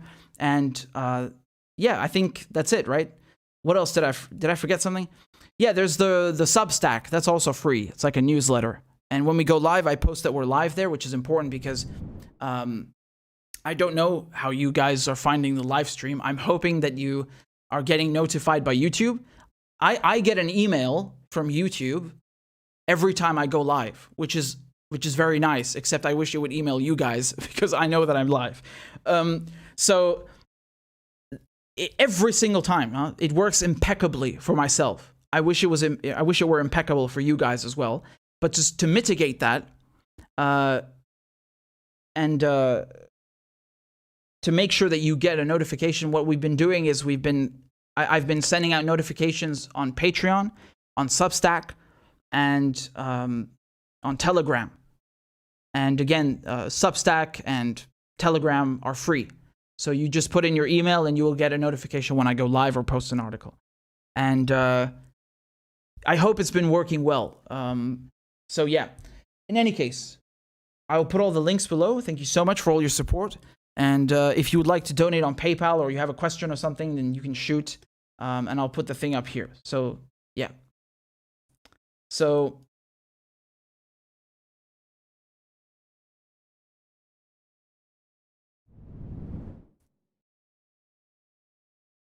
Thank you very much, Paul, for your tip on Rockfin. You're very kind. I don't think there's any note there, but I'm very grateful. Thank you so much. And all of the segments will be up very shortly. So with that said, guys, thank you for tuning in. Thank you for your support, commenting, liking. It all helps. And, of course, sharing the videos. And you can go, by the way, there's a new episode that I did, a new broadcast on Afghanistan that I did for Press TV. So go watch that. I had a really cool guest, by the way, Ray McGovern. So Ray he's a badass, actually. I think he was 27 years in the CIA, and then when he found out that the CIA, in 2006, you had these disclosures about the CIA torture, he gave back his commendation medallion in protest about the torture program.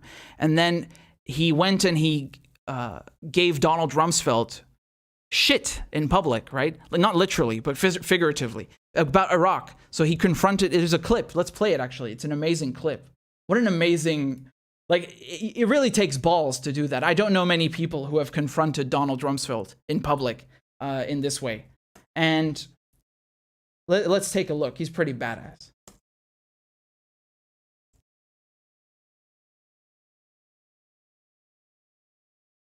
Evening. There have been many explanations offered for why, in one of the times of the great...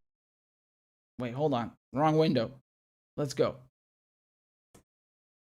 Evening. There have been many explanations offered for why, in one of the times of the greatest political turbulence in American history, there has been comparative apathy in places that have been past venues for public protest. One answer, that the administration has been outstanding in cherry-picking not just intelligence, but also the makeup of the crowds that greet or interact with its key players. Our fifth story in the countdown, that latter component, the governmental equivalent of the cone of silence from the old TV series Get Smart, this afternoon broke down again for the second time in 6 days. First, the president's lambasting by Stephen Colbert at the White House Correspondents' Dinner, and now today's vivisection of Defense Secretary Rumsfeld, with only Rumsfeld's own words as weapons at a speech in Atlanta. One of several... So that's Ray on the left, right here. Several interchanges with critics, in this case a former CIA analyst, lasting 4 minutes. Here it is in its entirety with fact checks. I'm Ray McGovern, a 27-year veteran of the Central Intelligence Agency and co-founder of Veteran Intelligence Professionals for Sanity. I would like to compliment you on your observation that lies are fundamentally destructive of the trust that government needs to govern. A colleague of mine, Paul Pillar, who is the top agency analyst on the Middle East and on counterterrorism, accused you and your colleagues of an organized campaign of manipulation. Quote, I suppose by some definitions Could you get to your question, that'd be please? called a lie. Atlanta, September 27, 2002, Donald Rumsfeld said, and I quote, there is bulletproof evidence of links between al-Qaeda and the government of President Saddam Hussein. Was that a lie, Mr. Rumsfeld, or was that manufactured somewhere else? Because all of my CIA colleagues disputed that, and so did the 9/11 Commission. And so I would like to ask you to be upfront with the American people. Why did you lie to get us into a war that was not necessary and that has caused these kinds of casualties? Why? Well, first of all, I haven't lied. I did not lie then.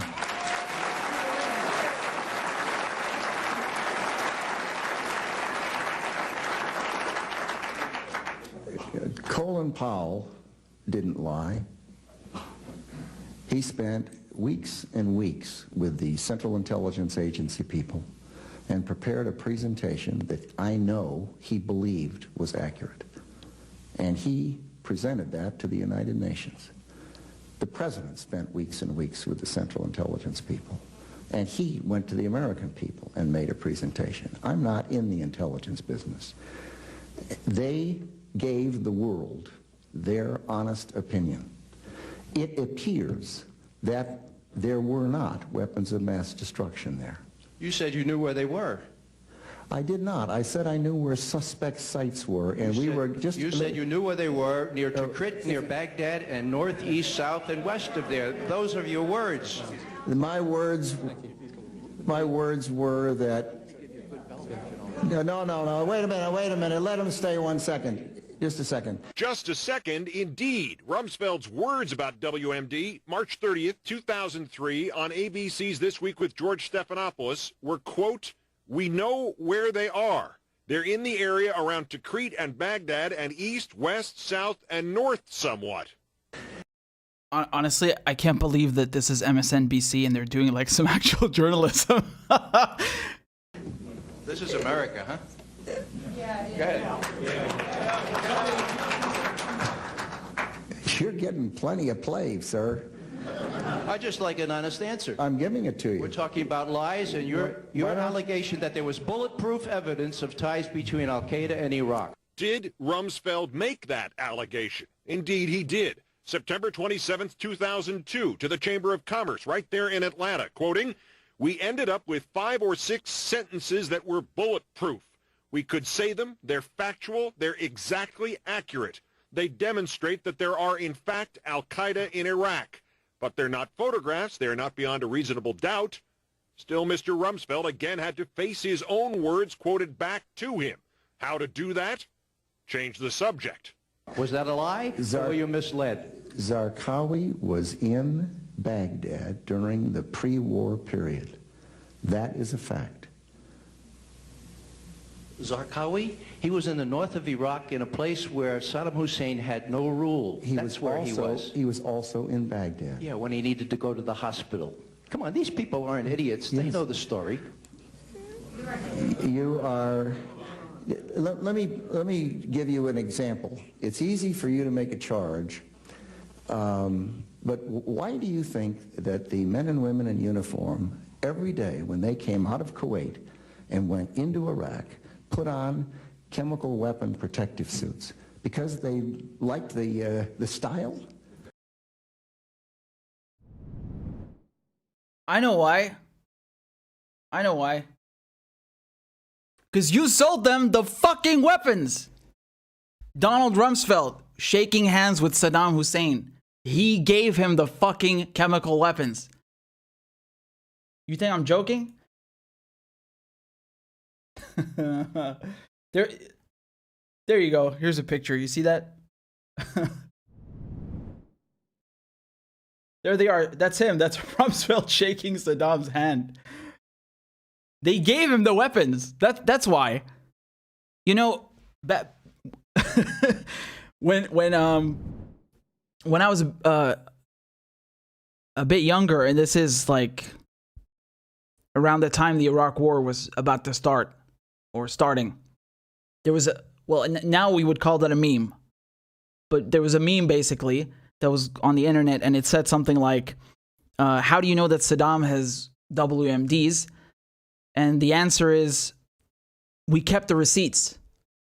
So, yeah, the U.S. gave Saddam Hussein chemical weapons, biological weapons to use against Iran, right? But in 2000, 2002, 2003, when there's the second Gulf War, there were no more chemical weapons. And Scott Ritter, who we talked about, he was one of the UN weapons inspector tasked with making sure that they were destroyed. And they were. There were no more by that time. So Rumsfeld is mixing lies with truth now. And he would know because he sold the weapons. He helped sell them, right? So back then, yeah, Saddam had chemical weapons. But he didn't have them in 2002, 2003. And he knows this shit. Oh, he's so disgusting, man.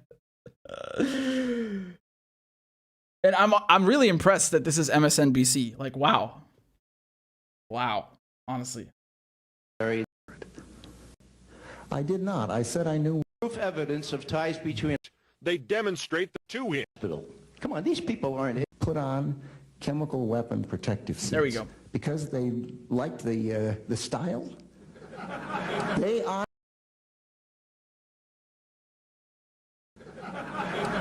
honestly believed that there were chemical weapons. Saddam Hussein had used chemical weapons on his own people previously. He'd used them on his neighbor, the Iranians, and they believed he had those weapons. We believed he had those weapons. That's what we call a non sequitur. It doesn't matter what the troops believe. It matters what you believe. I think, Mr. Secretary, the debate is over. We have other questions.